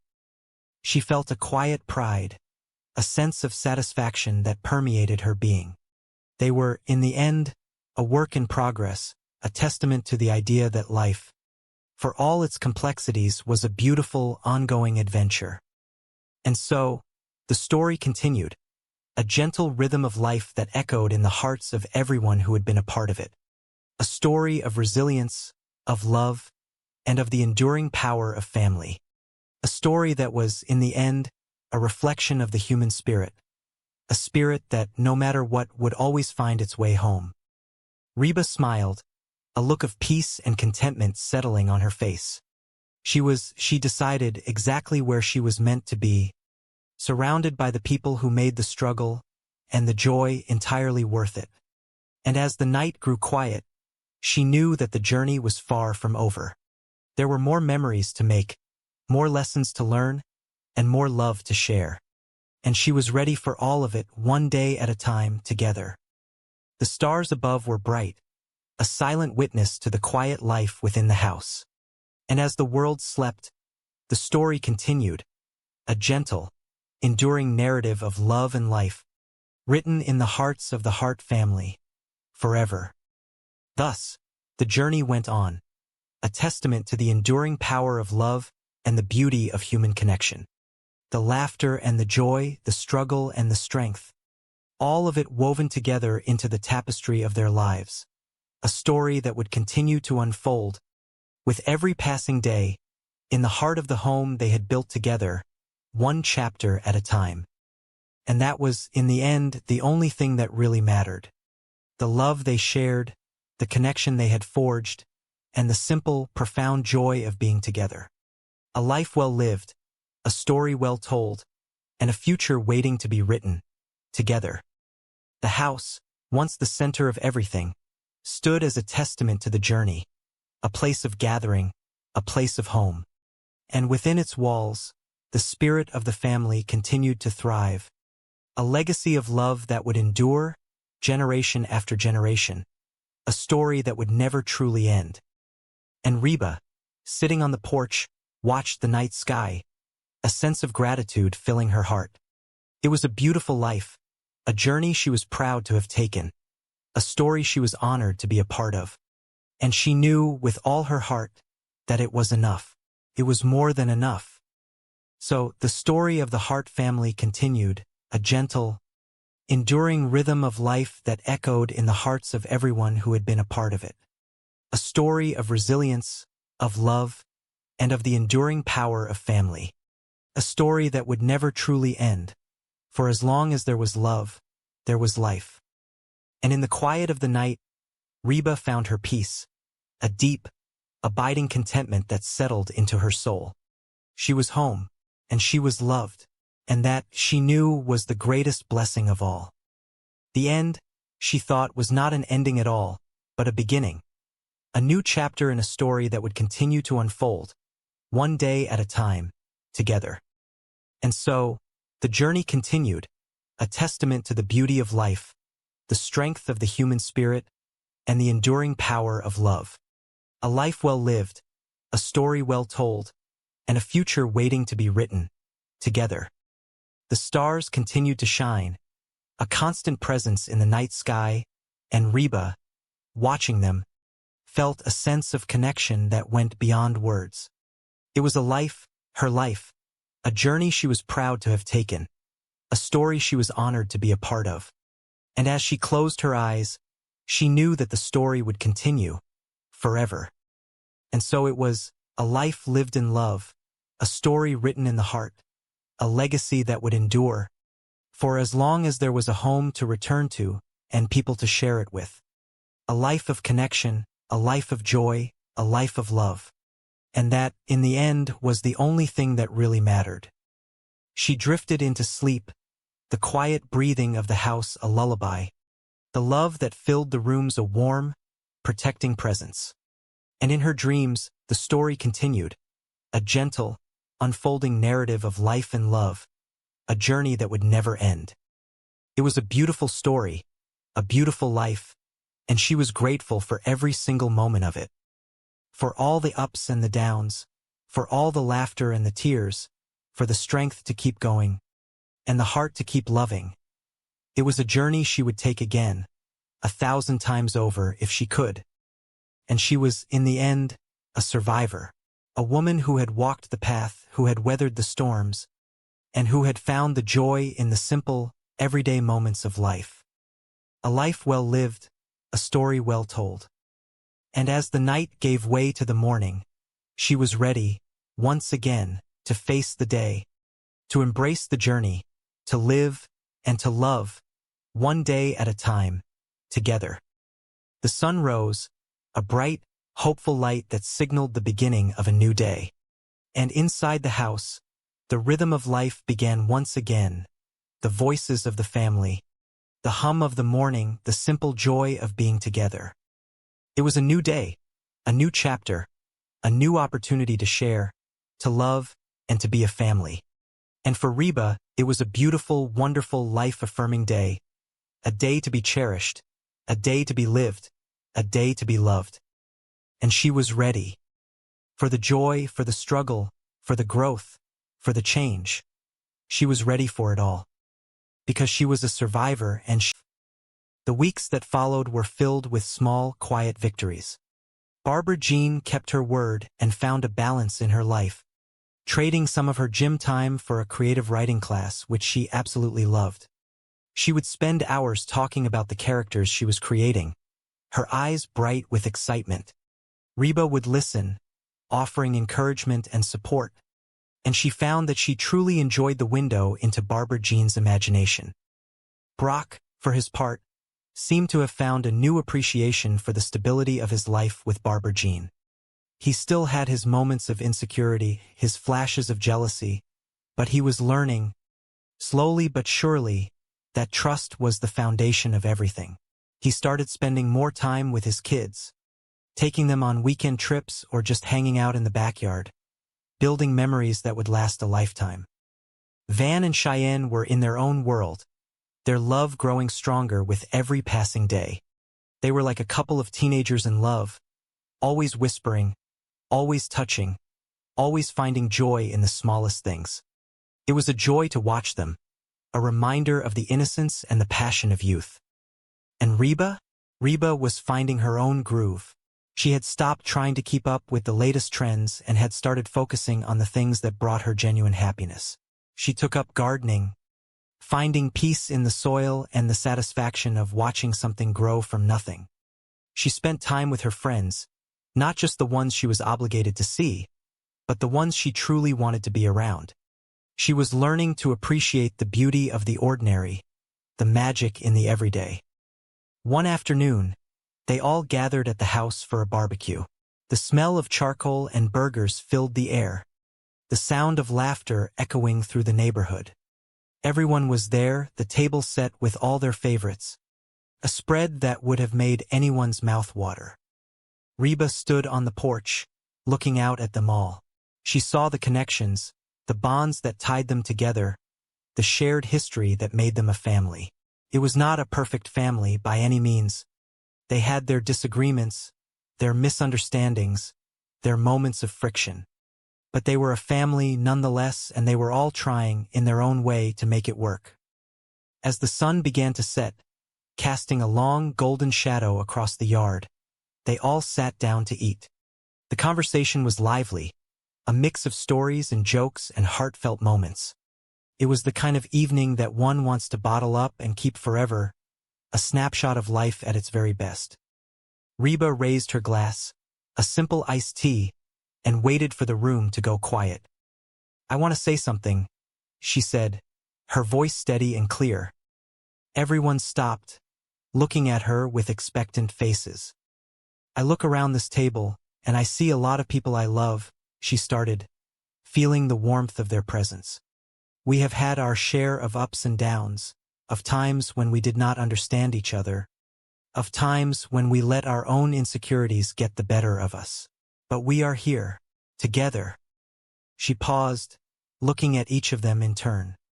"And I want to thank you for being who you are, for sticking by me, and for letting me be me with all my faults and my quirks. We are a work in progress, all of us, but I think we are making some pretty good progress." A chorus of agreement went around the table, a heartfelt sentiment that filled the air with warmth. "To family," Brock said, raising his glass. "To family," they all echoed, the clinking of glasses a symphony of unity. The rest of the evening was a blur of joy and connection. They played games, they sang songs, they shared stories that made them laugh until they cried. It was a night of simple, profound happiness, the kind that stays with you long after the music has stopped and the lights have been turned off. As the guests began to leave, the house slowly returning to its quiet state, Reba found herself standing in the doorway, waving goodbye to the last of them. She felt a sense of contentment, a deep, abiding peace that settled into her bones. The house was quiet now, save for the occasional creak of the floorboards. She walked through the rooms, turning off the lights, picking up a stray napkin here, a forgotten glass there. It was a ritual, a closing of the day, a way of acknowledging that the day had passed and that she was still here, still standing, still going. She went to her bedroom, the soft light of the moon filtering through the curtains. She sat on the edge of the bed, feeling the cool fabric against her skin. She was tired, but it was a good tired, the kind that comes from a day well lived, a day shared with those she loved. She closed her eyes, the events of the day playing through her mind like a movie. The laughter, the stories, the simple joy of being together. It was a life, her life, and she realized that she would not trade it for anything. Not for a different past, not for a different future, not for a different version of herself. She lay down, the soft pillow cradling her head, the quiet of the night enveloping her. She was a survivor, she told herself, but more than that, she was a person who was learning to truly live. And as she drifted into a peaceful sleep, she knew that tomorrow would bring its own moments, its own joys, its own lessons, and she was ready for all of it. The next few months were a season of transition, a gentle shift in the rhythm of their lives. Winter turned into spring, the world outside bursting into life with a vibrant, renewed energy. And within the walls of the Hart residence, that same sense of renewal was taking hold. Reba found herself embracing the changes, both within and without. She had finally let go of the need to be the one who held everything together, the one who bore the weight of every problem. She was learning to delegate, to trust, to lean on others. And the surprising thing was, the house did not fall down. In fact, it seemed to be holding together better than ever. Ben was growing up, his teenage years turning into something that looked suspiciously like adulthood. He was more independent, more sure of himself, and he had a way of looking at life that often surprised her. He was becoming a man, a good man, and she felt a sense of pride that was hard to put into words. Barbara Jean had become a fixture in the writing community, her stories being shared and appreciated by a group of people who truly valued her voice. She had found something that was hers, something that was separate from her life as an ex-wife or a stepmother or any other label. She was just Barbara Jean, a writer, a creator, a woman with something to say. Brock and the rest of the family had settled into a rhythm that felt sustainable, if not perfect. There were still bumps in the road, still moments of disagreement, but they were handled with a newfound grace, a willingness to listen and to understand that had been missing in the past. Reba often found herself reflecting on the journey, on the path that had led them to this moment. It had been a winding road, full of sharp turns and steep climbs, but looking back, she could see the purpose in it all. Every experience, every challenge, every victory had played a part in shaping who they were, and she was grateful for all of it. One sunny afternoon, Reba was in the garden, the smell of blooming flowers a sweet perfume in the air. She was pruning her roses, the sharp blades of the scissors cutting through the stems with a satisfying snap. "Reba?" a voice called out from the porch. She turned to see Cheyenne standing there, a smile on her face. "Hey, Cheyenne," Reba said, wiping her hands on her apron. "What is up?" "I wanted to show you something," Cheyenne said, holding out a small, framed photo. Reba took the photo, her heart swelling as she looked at it. It was a picture of the family, taken at the barbecue, all of them smiling, a true, genuine happiness captured in a single frame. "It is beautiful," Reba said, her voice soft. "I thought we should have one," Cheyenne said, "for the wall." "I think that is a wonderful idea," Reba agreed. Cheyenne looked at her, her eyes filled with a quiet understanding. "We have come a long way, haven't we?" "We have," Reba said, looking at the picture again. "And we have a long way to go. But we have each other," Cheyenne said, a simple, profound statement of truth. "We do," Reba said, pulling her daughter into a hug. "We do." The afternoon passed in a blur of shared stories and quiet companionship. They talked about the past, about the lessons they had learned, and about the hopes they had for the future. It was a time of connection, a strengthening of the bonds that held them together. As the sun began to dip below the horizon, painting the sky in shades of orange and purple, Reba sat on the porch, the framed photo resting on her lap. She felt a sense of peace that was deeper than anything she had ever known. It was not the absence of trouble or the promise of a perfect future. "So, I bought a wig," Cheyenne admitted, pulling a wig out of a bag. Cheyenne put that down.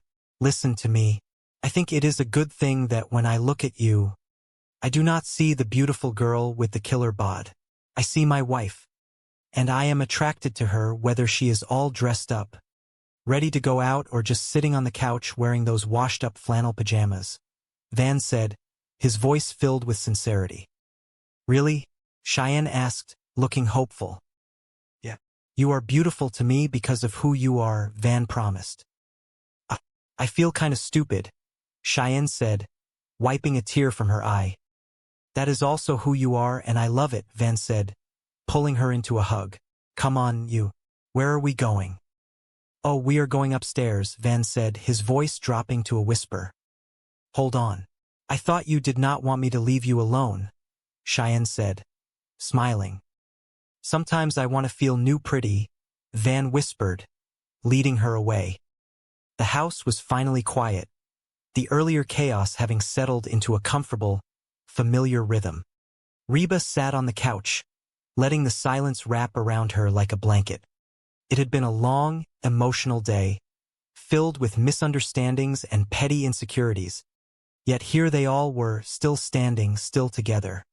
She thought about Barbara Jean and her newfound zest for life, and how easy it was to judge the changes in others when one was struggling with the reflection in the mirror. She looked at the empty kitchen, the memory of the locusts now a distant, humorous thought.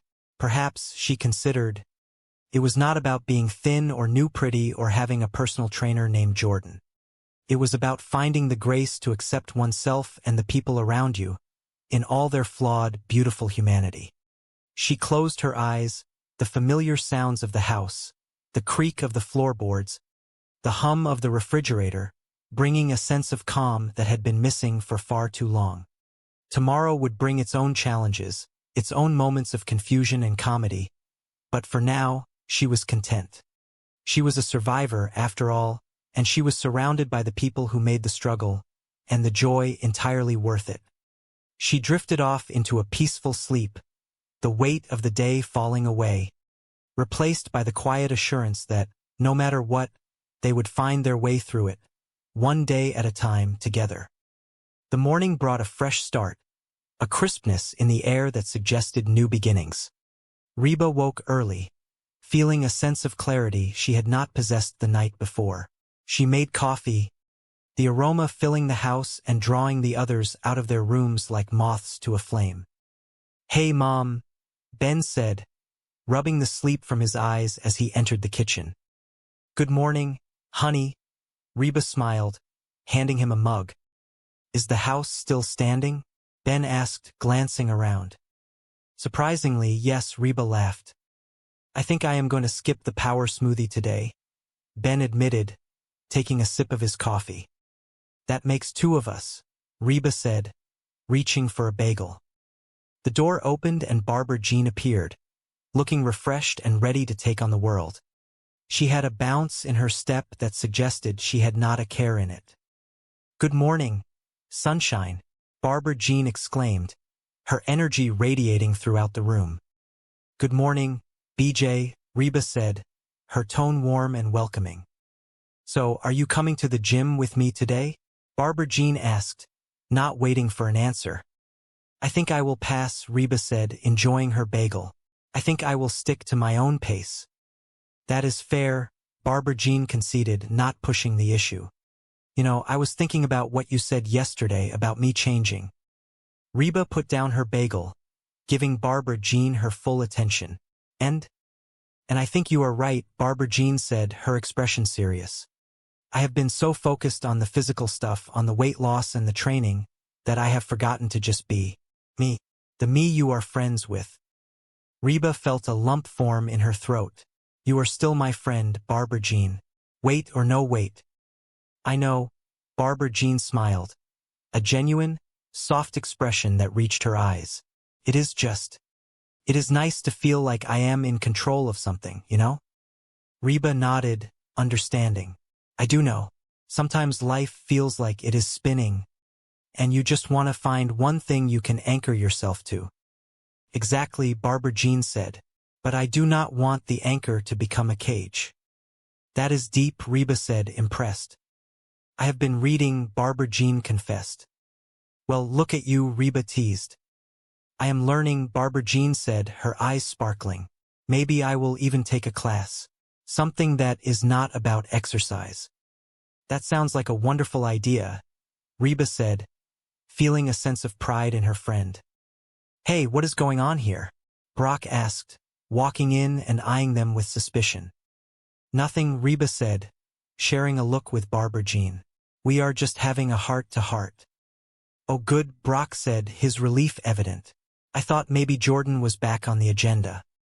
Jordan is just my trainer, Brock, Barbara Jean said, her tone firm but kind. And I think, moving forward, I am going to have a little more balance. That sounds like a plan, Brock agreed, looking at her with a mix of admiration and love. So, what are we doing today? Ben asked, breaking the tension. I am going to take a walk, Reba said, standing up, an actual walk. No power involved. Just me, the sunshine, and the fresh air. Can I come? Barbara Jean asked. I would love that, Reba smiled. And can we stop for coffee? Barbara Jean added. Absolutely, Reba laughed. The two women walked out the door together, the morning sun warming their faces. They walked side by side, not in a rush, just enjoying the simple pleasure of each other's company. They talked about everything and nothing, about the past and the future, about the things that mattered and the things that were just noise. It was a simple, quiet moment, but in the grand tapestry of their lives, it was a profound one. As they walked, Reba realized that the competition, the jealousy, the need to be better or thinner or prettier, it all paled in comparison to the connection they had built over the years. They were two different people with two different paths, but they were walking them together, and that, she decided, was enough. The town was waking up around them, the sound of cars in the distance and the chirping of birds creating a symphony of life. It was a beautiful day, full of possibilities, and for the first time in a long time, Reba felt entirely at peace. They stopped at a local coffee shop, the smell of freshly ground beans greeting them at the door. They ordered their drinks and found a table by the window, watching the world go by. You know, Reba said, looking at her friend, I am glad you are happy, truly. And I am glad you are you, Barbara Jean said, returning the sentiment. They sipped their coffee in a comfortable silence, the world outside continuing its busy pace while they found a moment of stillness within it. It was a small act of friendship, a simple walk and a cup of coffee, but it held the weight of 1,000 unspoken things. When they returned home, the house was a flurry of activity, with Van and Cheyenne laughing in the living room and Brock trying to figure out how to operate the television. It was the same old chaos, the same old life, but as Reba looked around, she saw it all with fresh eyes. She saw the love in the way Van looked at Cheyenne, the patience in the way Brock navigated the remote, and the comfort in the way Ben greeted them. She saw her family, her friends, her life, and she knew that she was exactly where she was meant to be. She walked to the kitchen, the space that had been the site of so many ups and downs, and she felt a sense of gratitude. She had everything she needed right here, right now. The day ended as it had begun, with the warmth of the sun fading into the soft light of dusk. The house settled down, the voices quietening, the day's events tucking themselves away into the storehouse of memories. Reba sat in her chair, a book in her lap, listening to the quiet breathing of the house. She was tired, but it was a good tired, the kind that comes from a day well lived. She thought about the power smoothies, the gym, the fear of being replaced, and the foolishness of it all. She laughed softly to herself, a sound that filled the room with a gentle resonance. Life was messy, it was unpredictable, and it was often overwhelming, but it was also incredibly beautiful. And as she looked out at the night sky, dotted with stars that seemed to watch over the small, bustling life within her home, she knew one thing for certain. She was ready for whatever tomorrow would bring. Because she was a survivor, and she had the people who loved her to walk the path beside her. And that was enough. That was more than enough, Ed, heading for the door. Oh hey Reba, you came, Barbara Jean said, looking surprised but pleased. Yeah. Man, there is a lot of beautiful people around here. You should see them naked in the shower, Reba said, feeling out of place. Hey, Jordan, Barbara Jean said, motioning to a man who looked like he had been chiseled out of granite. Hey, Jordan replied, his voice calm and professional. Ready to start, Barbara Jean? Yeah. Hey, you look great in that outfit, Jordan said, casting a glance at Reba. Oh, well, the other woman is getting kind of baggy, Barbara Jean laughed. Can you believe her? She did the impossible. She lost all that weight and kept these fellas, Barbara Jean said, gesturing to herself. Oh. Okay, Jordan, Barbara Jean said, getting into position. Jordan, this is my friend Reba, Barbara Jean introduced them. Hey, I am Jordan, he said, shaking Reba's hand. I am Reba, she replied, trying to maintain her composure. So, you gonna join us, Reba? Jordan asked, his eyes dancing with amusement. Oh, I do not know. I just think that, me and my, fellows will just watch for a while, Reba said, feeling incredibly awkward. Well, Reba, you are not going to get into shape by just watching. You need to sweat a little, Jordan advised. Yeah, but you guys have to understand, it has been a while since I have been in a gym like this, and I do not think. Reba started, but she was interrupted. Hello, there. Barbara Jean, you really are getting limber. Remember when you could not put your leg over my head? Jordan asked, his voice casual. Remember when I did not want to? Barbara Jean countered, giggling. Is that legal? I mean, necessary? Reba asked, feeling a flash of heat in her cheeks. It is critical to stretch the muscles out before you exercise them. Yeah. Otherwise, you could really hurt something. Turn over, Jordan commanded. Reba, you need to watch this one. This one is my favorite, Barbara Jean said, her enthusiasm unabated. All right, now this gives a good stretch to the back and chest muscles. Really should do this once a day, Jordan said, demonstrating the move. Oh, I would do it all day if I could, Barbara Jean sighed. Is this one of these gyms that has the heat on real high? I am sweating, Reba complained, feeling the discomfort of the situation. Okay, oh wow. Time for some weightlifting. Oh good, Jordan said, moving to the equipment. That is enough of that stretching, Reba said, feeling a surge of relief. Hello. Okay, knock this out. Yeah, okay. All right, Jordan said, his focus shifting to the weights.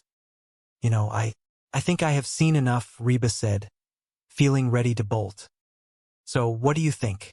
You have any interest in getting a personal trainer? Barbara Jean asked, her eyes shining with excitement. Only if he takes me out to dinner first, Reba quipped, trying to mask her anxiety. Are you sure, Reba? Seriously, this is one of the best relationships I have ever had, Barbara Jean insisted. Oh, I think Jordan has his hands full with you, Reba said, trying to be diplomatic. Oh, you are a beginner, Reba. You will start with Dot. Yeah. This is Reba. She seems a little tense. I would spend some extra time on the stretching. Hey, get down there, Jordan said to someone named Dot, who appeared to be another trainer. So, did you see him? What is he like? Is he little? Could I take him? Brock asked the moment Reba returned home. He is big, but he is not as big as Dot, Reba said, feeling exhausted. So, what do you think? Is there something going on there? Brock pressed. Look, Brock, I was hoping that I could go down to the gym and check things out and come back and tell you that there is nothing to worry about. But Reba trailed off. That is it. Reba, come on, Brock demanded. Okay, I do not know if they are having an affair or not, but if they keep working out like that, they might be having a baby, Reba said, her voice flat. Man, I knew there was something going on, Brock said, his face clouding over. Hey, everybody, I am here and I am saying, well, Barbara Jean began as she walked through the door. Oh, hi, honey, Brock said, his voice cold. Do not you hi honey me, Barbara Jean snapped, sensing his hostility. What are you talking about? Barbara Jean asked, genuinely bewildered. Oh man, did you honestly think that I would not find out about you and Jordan? Brock accused. What? We were working out. It was perfectly innocent. Reba, tell him what you saw, Barbara Jean said, looking to her friend for support. I do not want to get involved, Reba said, taking a step back. She said you are having an affair, Brock said, his voice rising in anger. Any more than I already am, Barbara Jean sighed. Okay, Jordan and I are not having an affair. He is gay. What? Brock asked, his jaw dropping. Reba, do you honestly think I would let a straight man grab my breasts? Excuse me, he grabbed your breasts? Brock asked, his face turning red. He is gay. He was not touching them. He was arranging them. Carry on with your lives, Barbara Jean said, turning on her heel. No, Reba. Everything is not fine, Barbara Jean said, stopping to look at her. I had no idea you were so threatened by the new me. The slim waist, the toned legs, the phallus. The phallus? Reba asked, confused. The girls. Oh, the puppies, Barbara Jean corrected herself. I am not threatened by you, Reba insisted. Really? Barbara Jean challenged. Yeah. Then why did you go down to the gym? What were you spying on me? Barbara Jean asked, her eyes searching Reba's face. No, Reba started. Okay, yes. I went down to the gym because I thought there was something going on between you and Jordan. Why would you think that? Barbara Jean asked, her voice softening. Because you have changed, Reba admitted. I have not, Barbara Jean argued. Yes, you have. Ever since you lost all that weight, you are pushy and obnoxious. And you always want to be the center of attention, Reba said, the words tumbling out before she could stop them. Hello? I have always been that way, Barbara Jean said, a small, sad smile on her face. She kinda got a point there, Van interjected from the corner. Yeah, well, something has changed, Barbara Jean, Reba said, feeling a wave of regret. Yeah. The way you guys look at me, I am still the same Barbara Jean I always was. I am just less winded, Barbara Jean said, her voice quiet. I know she might be right, Brock murmured, looking down at his feet. Could be us, Reba said, realizing the truth of the situation. I am sorry, honey. Reba just got me all worked up, Brock said, looking at Barbara Jean with newfound tenderness. That is, look, Barbara Jean. The truth is I think I went down to the gym almost hoping that I would find you doing something wrong. You know, anything. So I could feel superior to you and your skinny butt. So, I am sorry, Reba said, feeling the weight of her own jealousy lift. Sorry? Barbara Jean asked, a surprised look on her face. Yeah, Reba confirmed. This is great. For the first time since we have known each other, you want to be me, Barbara Jean exclaimed, a wide grin spreading across her face. I do not want to be you, Reba corrected her. I know. It is even better. You want to look like me, Barbara Jean cheered. Hey, where are you going? Reba asked as Barbara Jean started to walk away. Just gonna go grab something to eat. I will see you next year, Barbara Jean called back, her lightness returning. Hey, buddy, what are we watching? Reba asked, turning to Brock. No, we are not. Want a rock, paper, scissor for it? Brock asked, holding up his hand. Let us go. You are gonna pick scissors, are you not? Reba teased, feeling a sense of peace settling over the room. Get out. Brock laughed, pushing her shoulder. Hey, honey, Cheyenne said, walking into the room. Hey, baby, Van replied, smiling at his wife. I need to talk to you. Oh, honey, I just got the television, Van said, looking at the remote. Well, I started thinking that maybe you do not think of me as new pretty because I do not do enough to keep your interest, Cheyenne said, her eyes welling up with tears. No, honey, you are way hot, Van said, moving closer to her. Guilty. But anyway, I thought that maybe I should, change my look every now and then just to keep things fresh. Yikes. What is eating Cooper grape? She mused, looking at the box of cereal on the counter. Look at that. They look like the number 10. Oh, thank God it was just a nightmare. She exhaled, relieved to find herself standing alone in the quiet kitchen. You-hoo, I am here, and I am thin. The voice returned, mocking her. And the nightmare continues, Reba sighed. My roots are planted in the past, though my life is changing fast. She hummed to herself, finding a strange comfort in the lyrics that defined her existence. Who I am is who I want to be. A single mom who works too hard, who loves her kids and never stops. With gentle hands and the heart of a fighter, I am a survivor. Mom, make us some pancakes, one of the children called out from the living room. No, Reba declared, finding a sudden burst of resolve. I am making everyone a power smoothie, and this afternoon I am taking a power walk. Power walk? Oh, forget your power cane, Van laughed, walking into the kitchen with a playful glint in his eye. Van, that is not nice, Reba scolded, though she could not hide the hint of a smile. Mom does aerobics. She could shatter her hip. And yet, in the blink of an eye, I can make you both homeless, Reba retorted with a wink. Hey, everybody, Barbara Jean called out as she entered the room. I am here and I am. Oh, shut up and have a donut, Reba interrupted, tossing one toward her.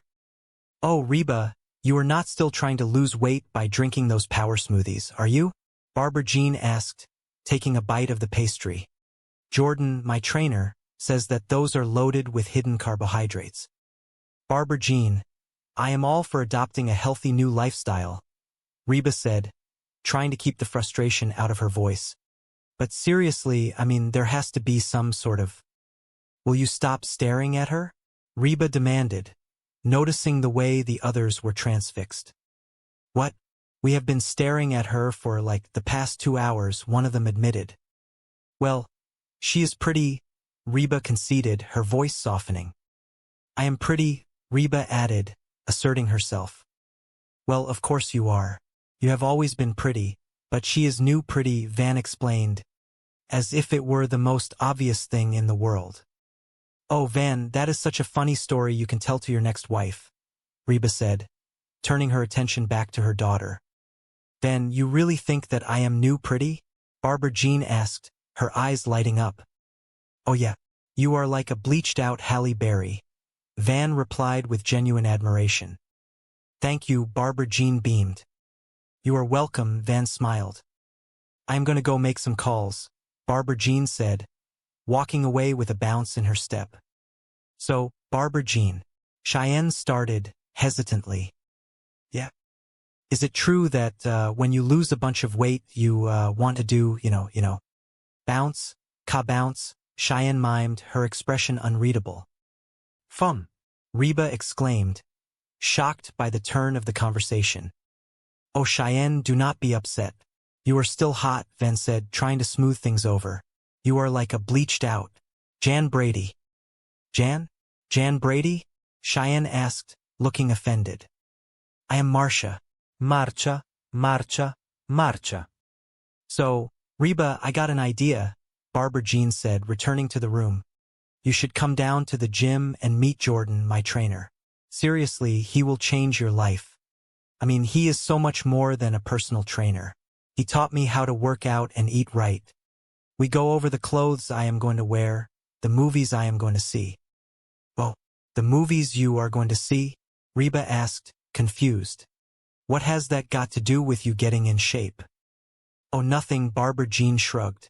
We just have the same sense of humor. That Tim Allen just kills us. I mean, whether he is playing a dog or Santa Claus, you just buy it. So, you will come meet Jordan? No, Reba said firmly. Oh, come on, Reba. I want my best girlfriend to meet my best boyfriend, Barbara Jean pleaded. Boyfriend? Oh, whoops. That came out wrong, she added, blushing. Oh, well, thanks anyway, but I am just going to be here with my smoothie, Reba said, taking a sip of the green concoction. Delicious, just like fruit gravy. Oh, hey, Barbara Jean, Brock said, walking into the room. Here you are. Listen, how would you like to go out and grab a quick lunch? Just the two of us? Oh, honey, I cannot. I am going to the gym, Barbara Jean replied, her focus already shifting. Well, cannot you skip it just this once? Come on. I will take you to that romantic French place you like so much, Brock suggested, hoping to win her over. Really? Skip the gym and eat French food? No confondu, brah, she said, using a slang term that made Reba cringe. Man, she blew me off again, Brock muttered as Barbara Jean left. All she wants to do is go down to the gym and spend time with Jordan, her trainer. Exactly, Reba said, feeling a pang of sympathy for him. Frankly, I like the new but the new attitude not so much, Brock admitted. Oh, that is really funny coming from the old but, Reba teased, though she knew he was hurting. Jordan is so great. Jordan is so toned and funny, Brock grumbled, pacing the floor. Well, I have news for you. Nobody is toned and funny. Rob, you are overreacting, Reba said, using his middle name to get his attention. Oh, really? Yeah, I think she might be having an affair with this guy, Brock said, his voice rising. Barbara Jean with her trainer? I mean, sure, he is probably a better man than you are, better looking and younger. But that is it. Reba, I need you to help me out. I want you to go down to the gym and see if there is anything going on. You know, spy on him for me, Brock pleaded. No way. You know, Barbara Jean may have a long list of faults, and I have that list if you need a copy. But she is nothing if not faithful, Reba said, defending her friend. Yeah, right. Up until now. But now that she is thin and hot, she has all kinds of options, Brock argued. Look, Brock, if it is worrying you that much, be honest with her. Tell her how you feel. Tell her that you just need a hug every now and then, Reba advised. Oh, now there is a great idea, Brock scoffed. See? Why, since my competition is a macho, muscular dude, I should go the other way and appear all weak and whiny. Your solutions are ridiculous. Reba makes me want to spy on those. Stupid. Hard to believe they are supposed to be good for you, Reba muttered, looking at the power smoothie in her hand. Hey, Mrs. Hart, you off for your power walk? Van asked as he walked by. Man, I love old people. Power walking, moving along, swinging their arms, like there is a big sale for false teeth. No, I am not going for my power walk, Reba said, feeling a sense of dread. This whole physical thing is getting everybody acting wacko. What do you mean? Van asked, genuinely curious. Well, your dad thinks that the guy who gave Barbara Jean her new body is wanting to take a forespin, Reba explained. He probably does. What are you talking about? Guys are pigs. They are dogs. They are all animals. They just care about hot women. They are hot dogs, Reba said, her voice dripping with cynicism. My point is that when you have a hot lady, you have to keep your guard up at all times. I used to, Van said, his voice dropping. You used to? Reba asked, raising an eyebrow. No, baby, do not take it like that. It is just that I have grown into a mature, stable individual. That is all, Van said, trying to backtrack. Well, I do not like it, Reba declared, crossing her arms. Where have you been? Reba asked, turning to someone who had just entered the room. I went to get something to eat, the newcomer replied, looking sheepish. So, Ben, you think that Brock might be right about this trainer? Reba asked, turning to her son. Sure, this guy could be hot for Barbara Jean, but since Barbara Jean is not looking to play, there is no problem, Ben reasoned. And it is obvious Barbara Jean is not looking. Why is this obvious? Reba asked, wanting to believe him. 2 reasons.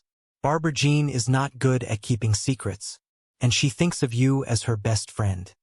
If she were fooling around with this guy, she would be constantly talking about him to you. Heck, she would probably even want you to meet him, Ben said, his logic sounding sound. Meet him? Oh, where are you going? Reba asked as she suddenly realized what she had to do. Go down to the gym with the rest of the wackos, Ben suggested with a grin. All right. Well, keep those arms a-swinging, Reba said on real high. I'm sweating. Okay. Oh wow. Time for some weightlifting. Oh good. That's enough of that stretching. Hello. Okay. Knock this out. Yeah, okay. All right. You know, I think I've seen enough. So what do you think? You have any interest in getting a personal trainer? Only if he takes me out to dinner first. Are you sure? Reba? Seriously, this is one of the best relationships I've ever had. Oh, I think Jordan has his hands full with you. Oh, you're a beginner, Reba. You'll start with Dot. Dot. Yeah. This is Reba. She seems a little tense. I'd spend some extra time on the stretching. Hey, get down there. So, did you see him? What's he like? Is he little? Could I take him? He's big, but he's not as big as Dot. So what do you think? Is there something going on there? Look, Brock. I was hoping that I could go down to the gym and check things out and come back and tell you that there's nothing to worry about. But that's it. Reba, come on. Okay, I don't know if they're having an affair or not, but if they keep working out like that, they might be having a baby. Man, I knew there was something going on. Hey, everybody. I'm here and I'm saying, well, oh hi honey. Don't you hi honey me. What are you talking about? Oh man. Did you honestly think that I wouldn't find out about you and Jordan? What? We were working out. It was perfectly innocent. Reba, tell him what you saw. I don't want to get involved. She said you're having an affair. Any more than I already am. Okay, Jordan and I are not having an affair. He's gay. What? Reba, do you honestly think I would let a straight man grab my breasts? Excuse me. He grabbed your breasts? He's gay. He wasn't touching them. He was arranging them. Carry on with your lives. No, Reba. Everything is not fine. I had no idea you were so threatened by the new me. The slim waist, the toned legs, the fellas. The fellas? The girls. Oh, the puppies. I am not threatened by you. Really? Yeah. Then why did you go down to the gym? What, were you spying on me? No. Okay, yes. I went down to the gym because I thought there was something going on between you and Jordan. Why would you think that? Because you've changed. I have not. Yes, you have.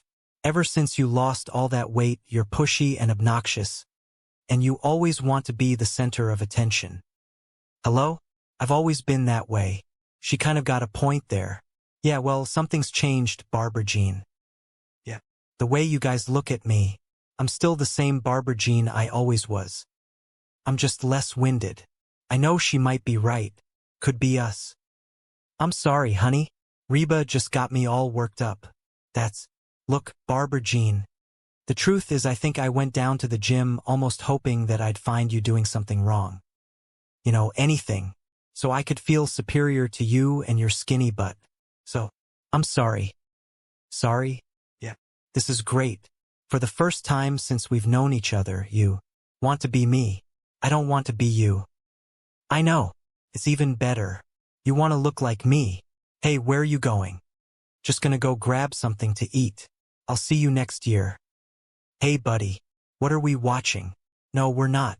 Want a rock, paper, scissor for it? Let's go.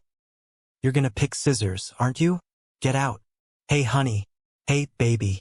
I need to talk to you. Oh, honey. I just got the TV. Well, I started thinking that maybe you don't think of me as new pretty because I don't do enough to keep your interest. No, honey, you're way hot. Guilty.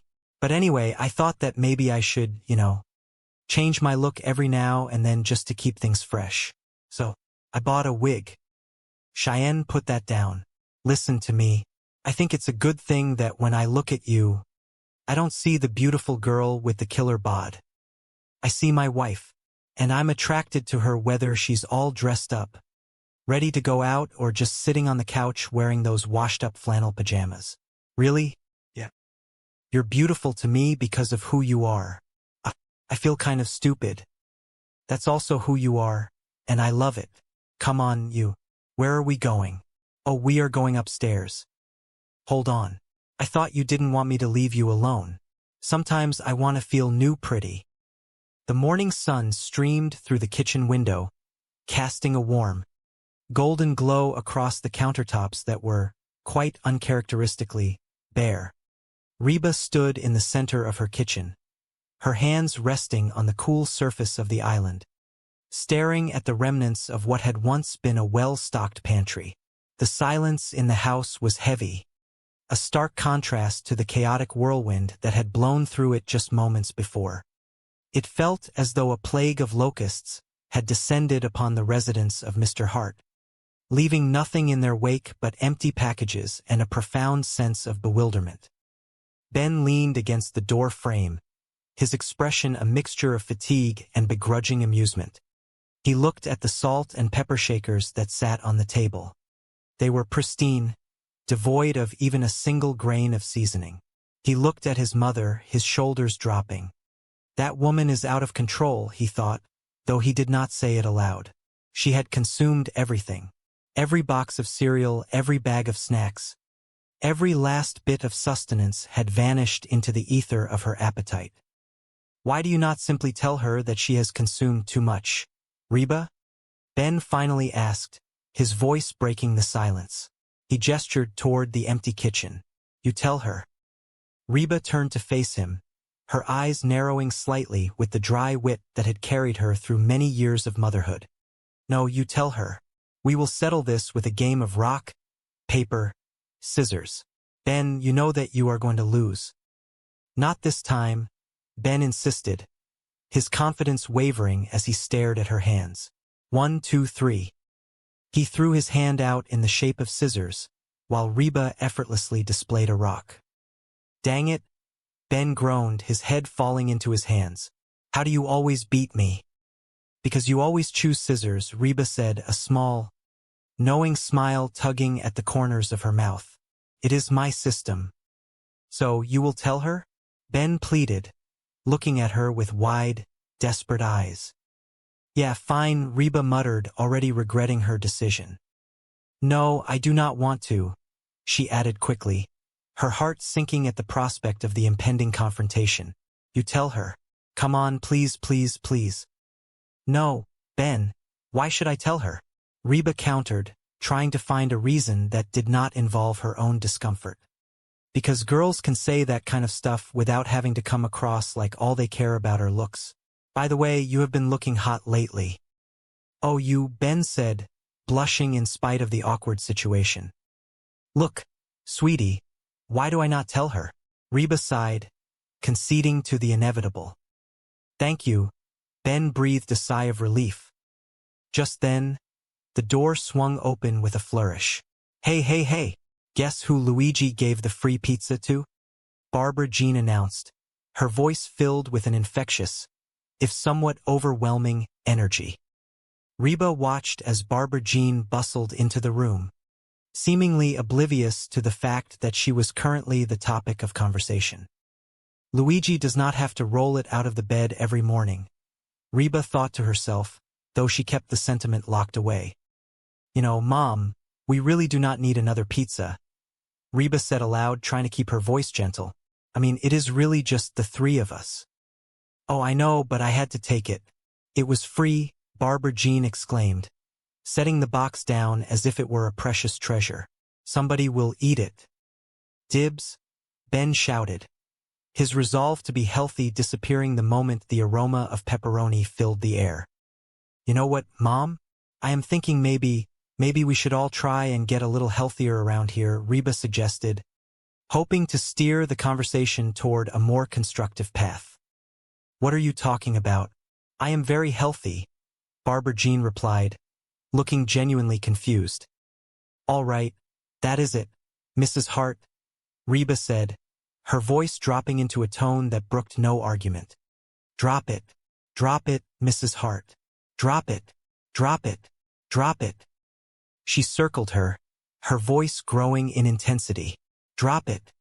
Mrs. Hart, I cannot stand to see you do this to yourself. It is like you are trying to eat yourself to death. Why? What happened to you? What is different? You who? I am here, and I am thin. A voice seemed to echo in her mind, a nightmare brought to life.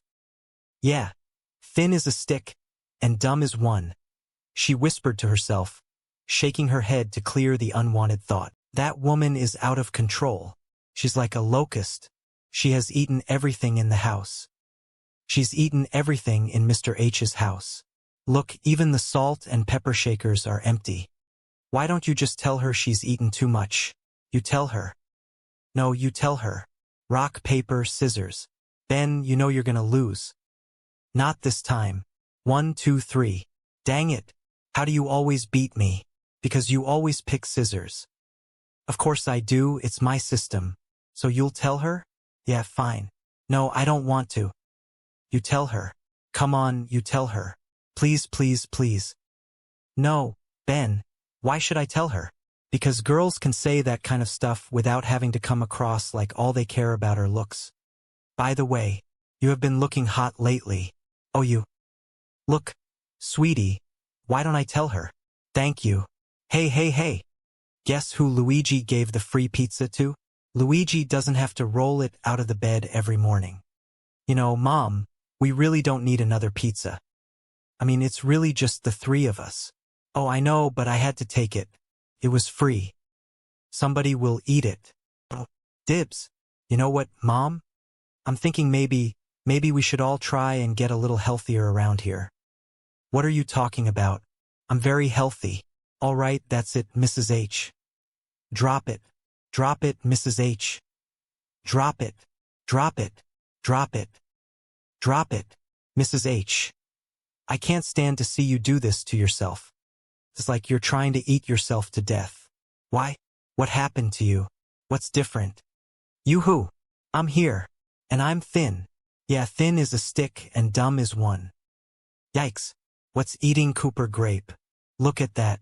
They look like the number 10. Oh, thank God it was just a nightmare. You who? I'm here. And I'm thin. And the nightmare continues.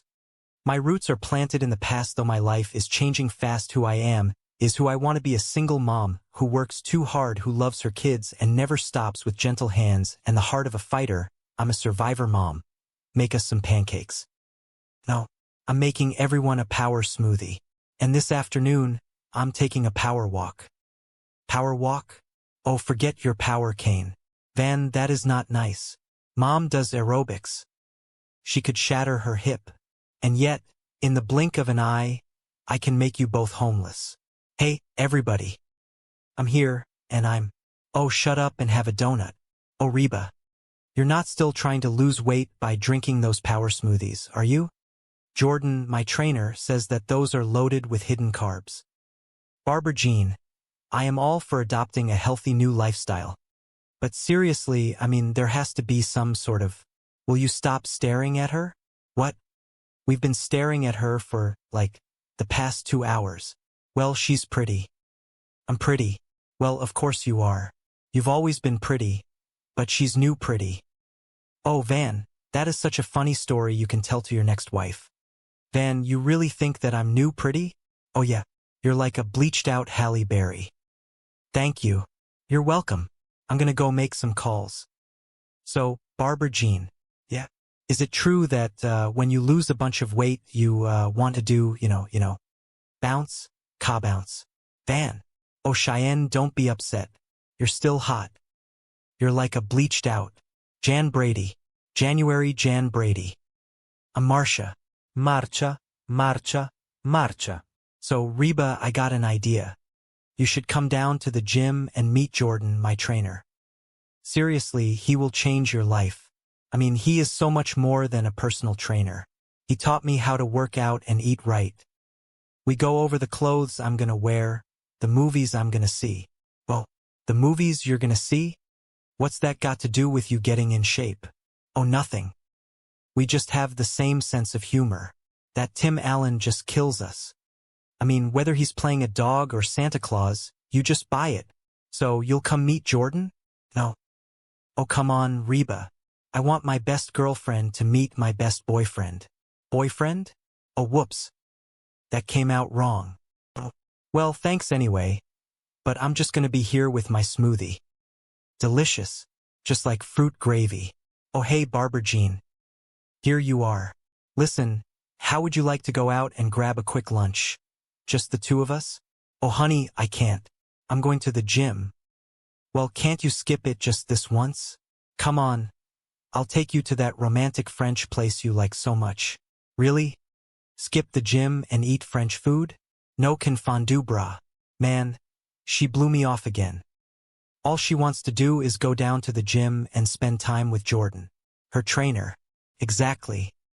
Frankly, I like the new but the new attitude, not so much. Oh, that's really funny coming from the old but. Jordan's so great. Jordan's so toned and funny. Well, I got news for you. Nobody's toned and funny. Rob, you're overreacting. Oh, really? Yeah, I think she might be having an affair with this guy. Barbara Jean with her trainer? I mean, sure, he's probably a better man than you are, better looking and younger. But that's it. Reba, I need you to help me out. I want you to go down to the gym and see if there's anything going on.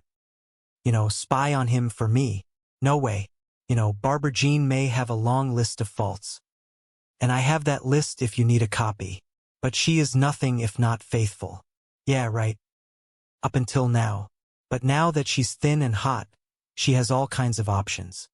Look, Brock, if it's worrying you that much, be honest with her. Tell her how you feel. Tell her that you just need a hug every now and then. Oh, now there's a great idea. See? Why, since my competition is a macho, muscular dude, I should go the other way and appear all weak and whiny. Your solutions are ridiculous. Reba makes me to spy on those. Stupid. Hard to believe they're supposed to be good for you.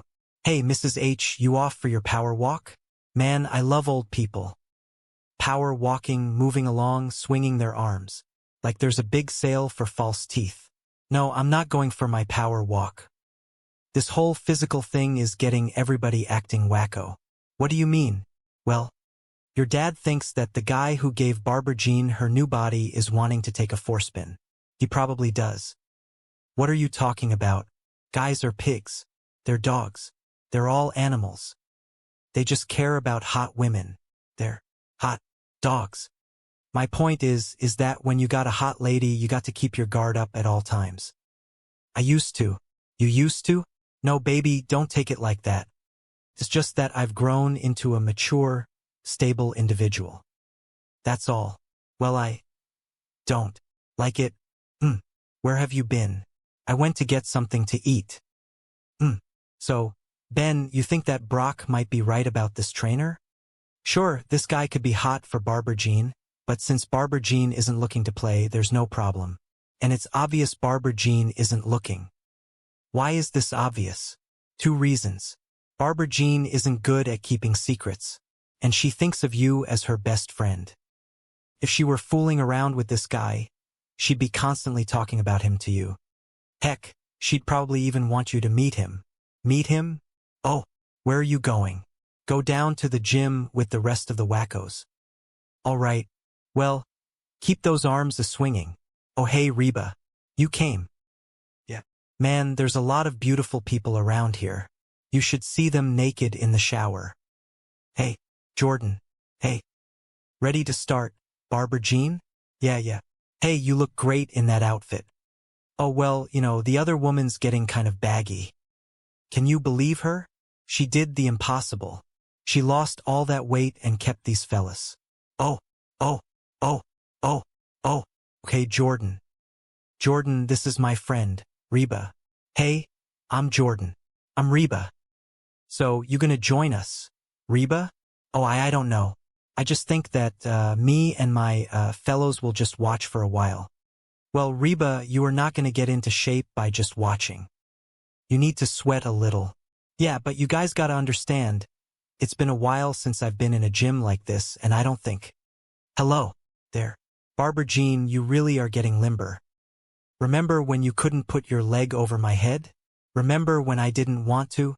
Is that legal? I mean, necessary? It's critical to stretch the muscles out before you exercise them. Yeah. Otherwise, you could really hurt something. Turn over. Reba, you need to watch this one. This one is my favorite. All right. Now, this gives a good stretch to the back and chest muscles. Really should do this once a day. Oh, I'd do it all day if I could. You know, is this one of these gyms that has the heat?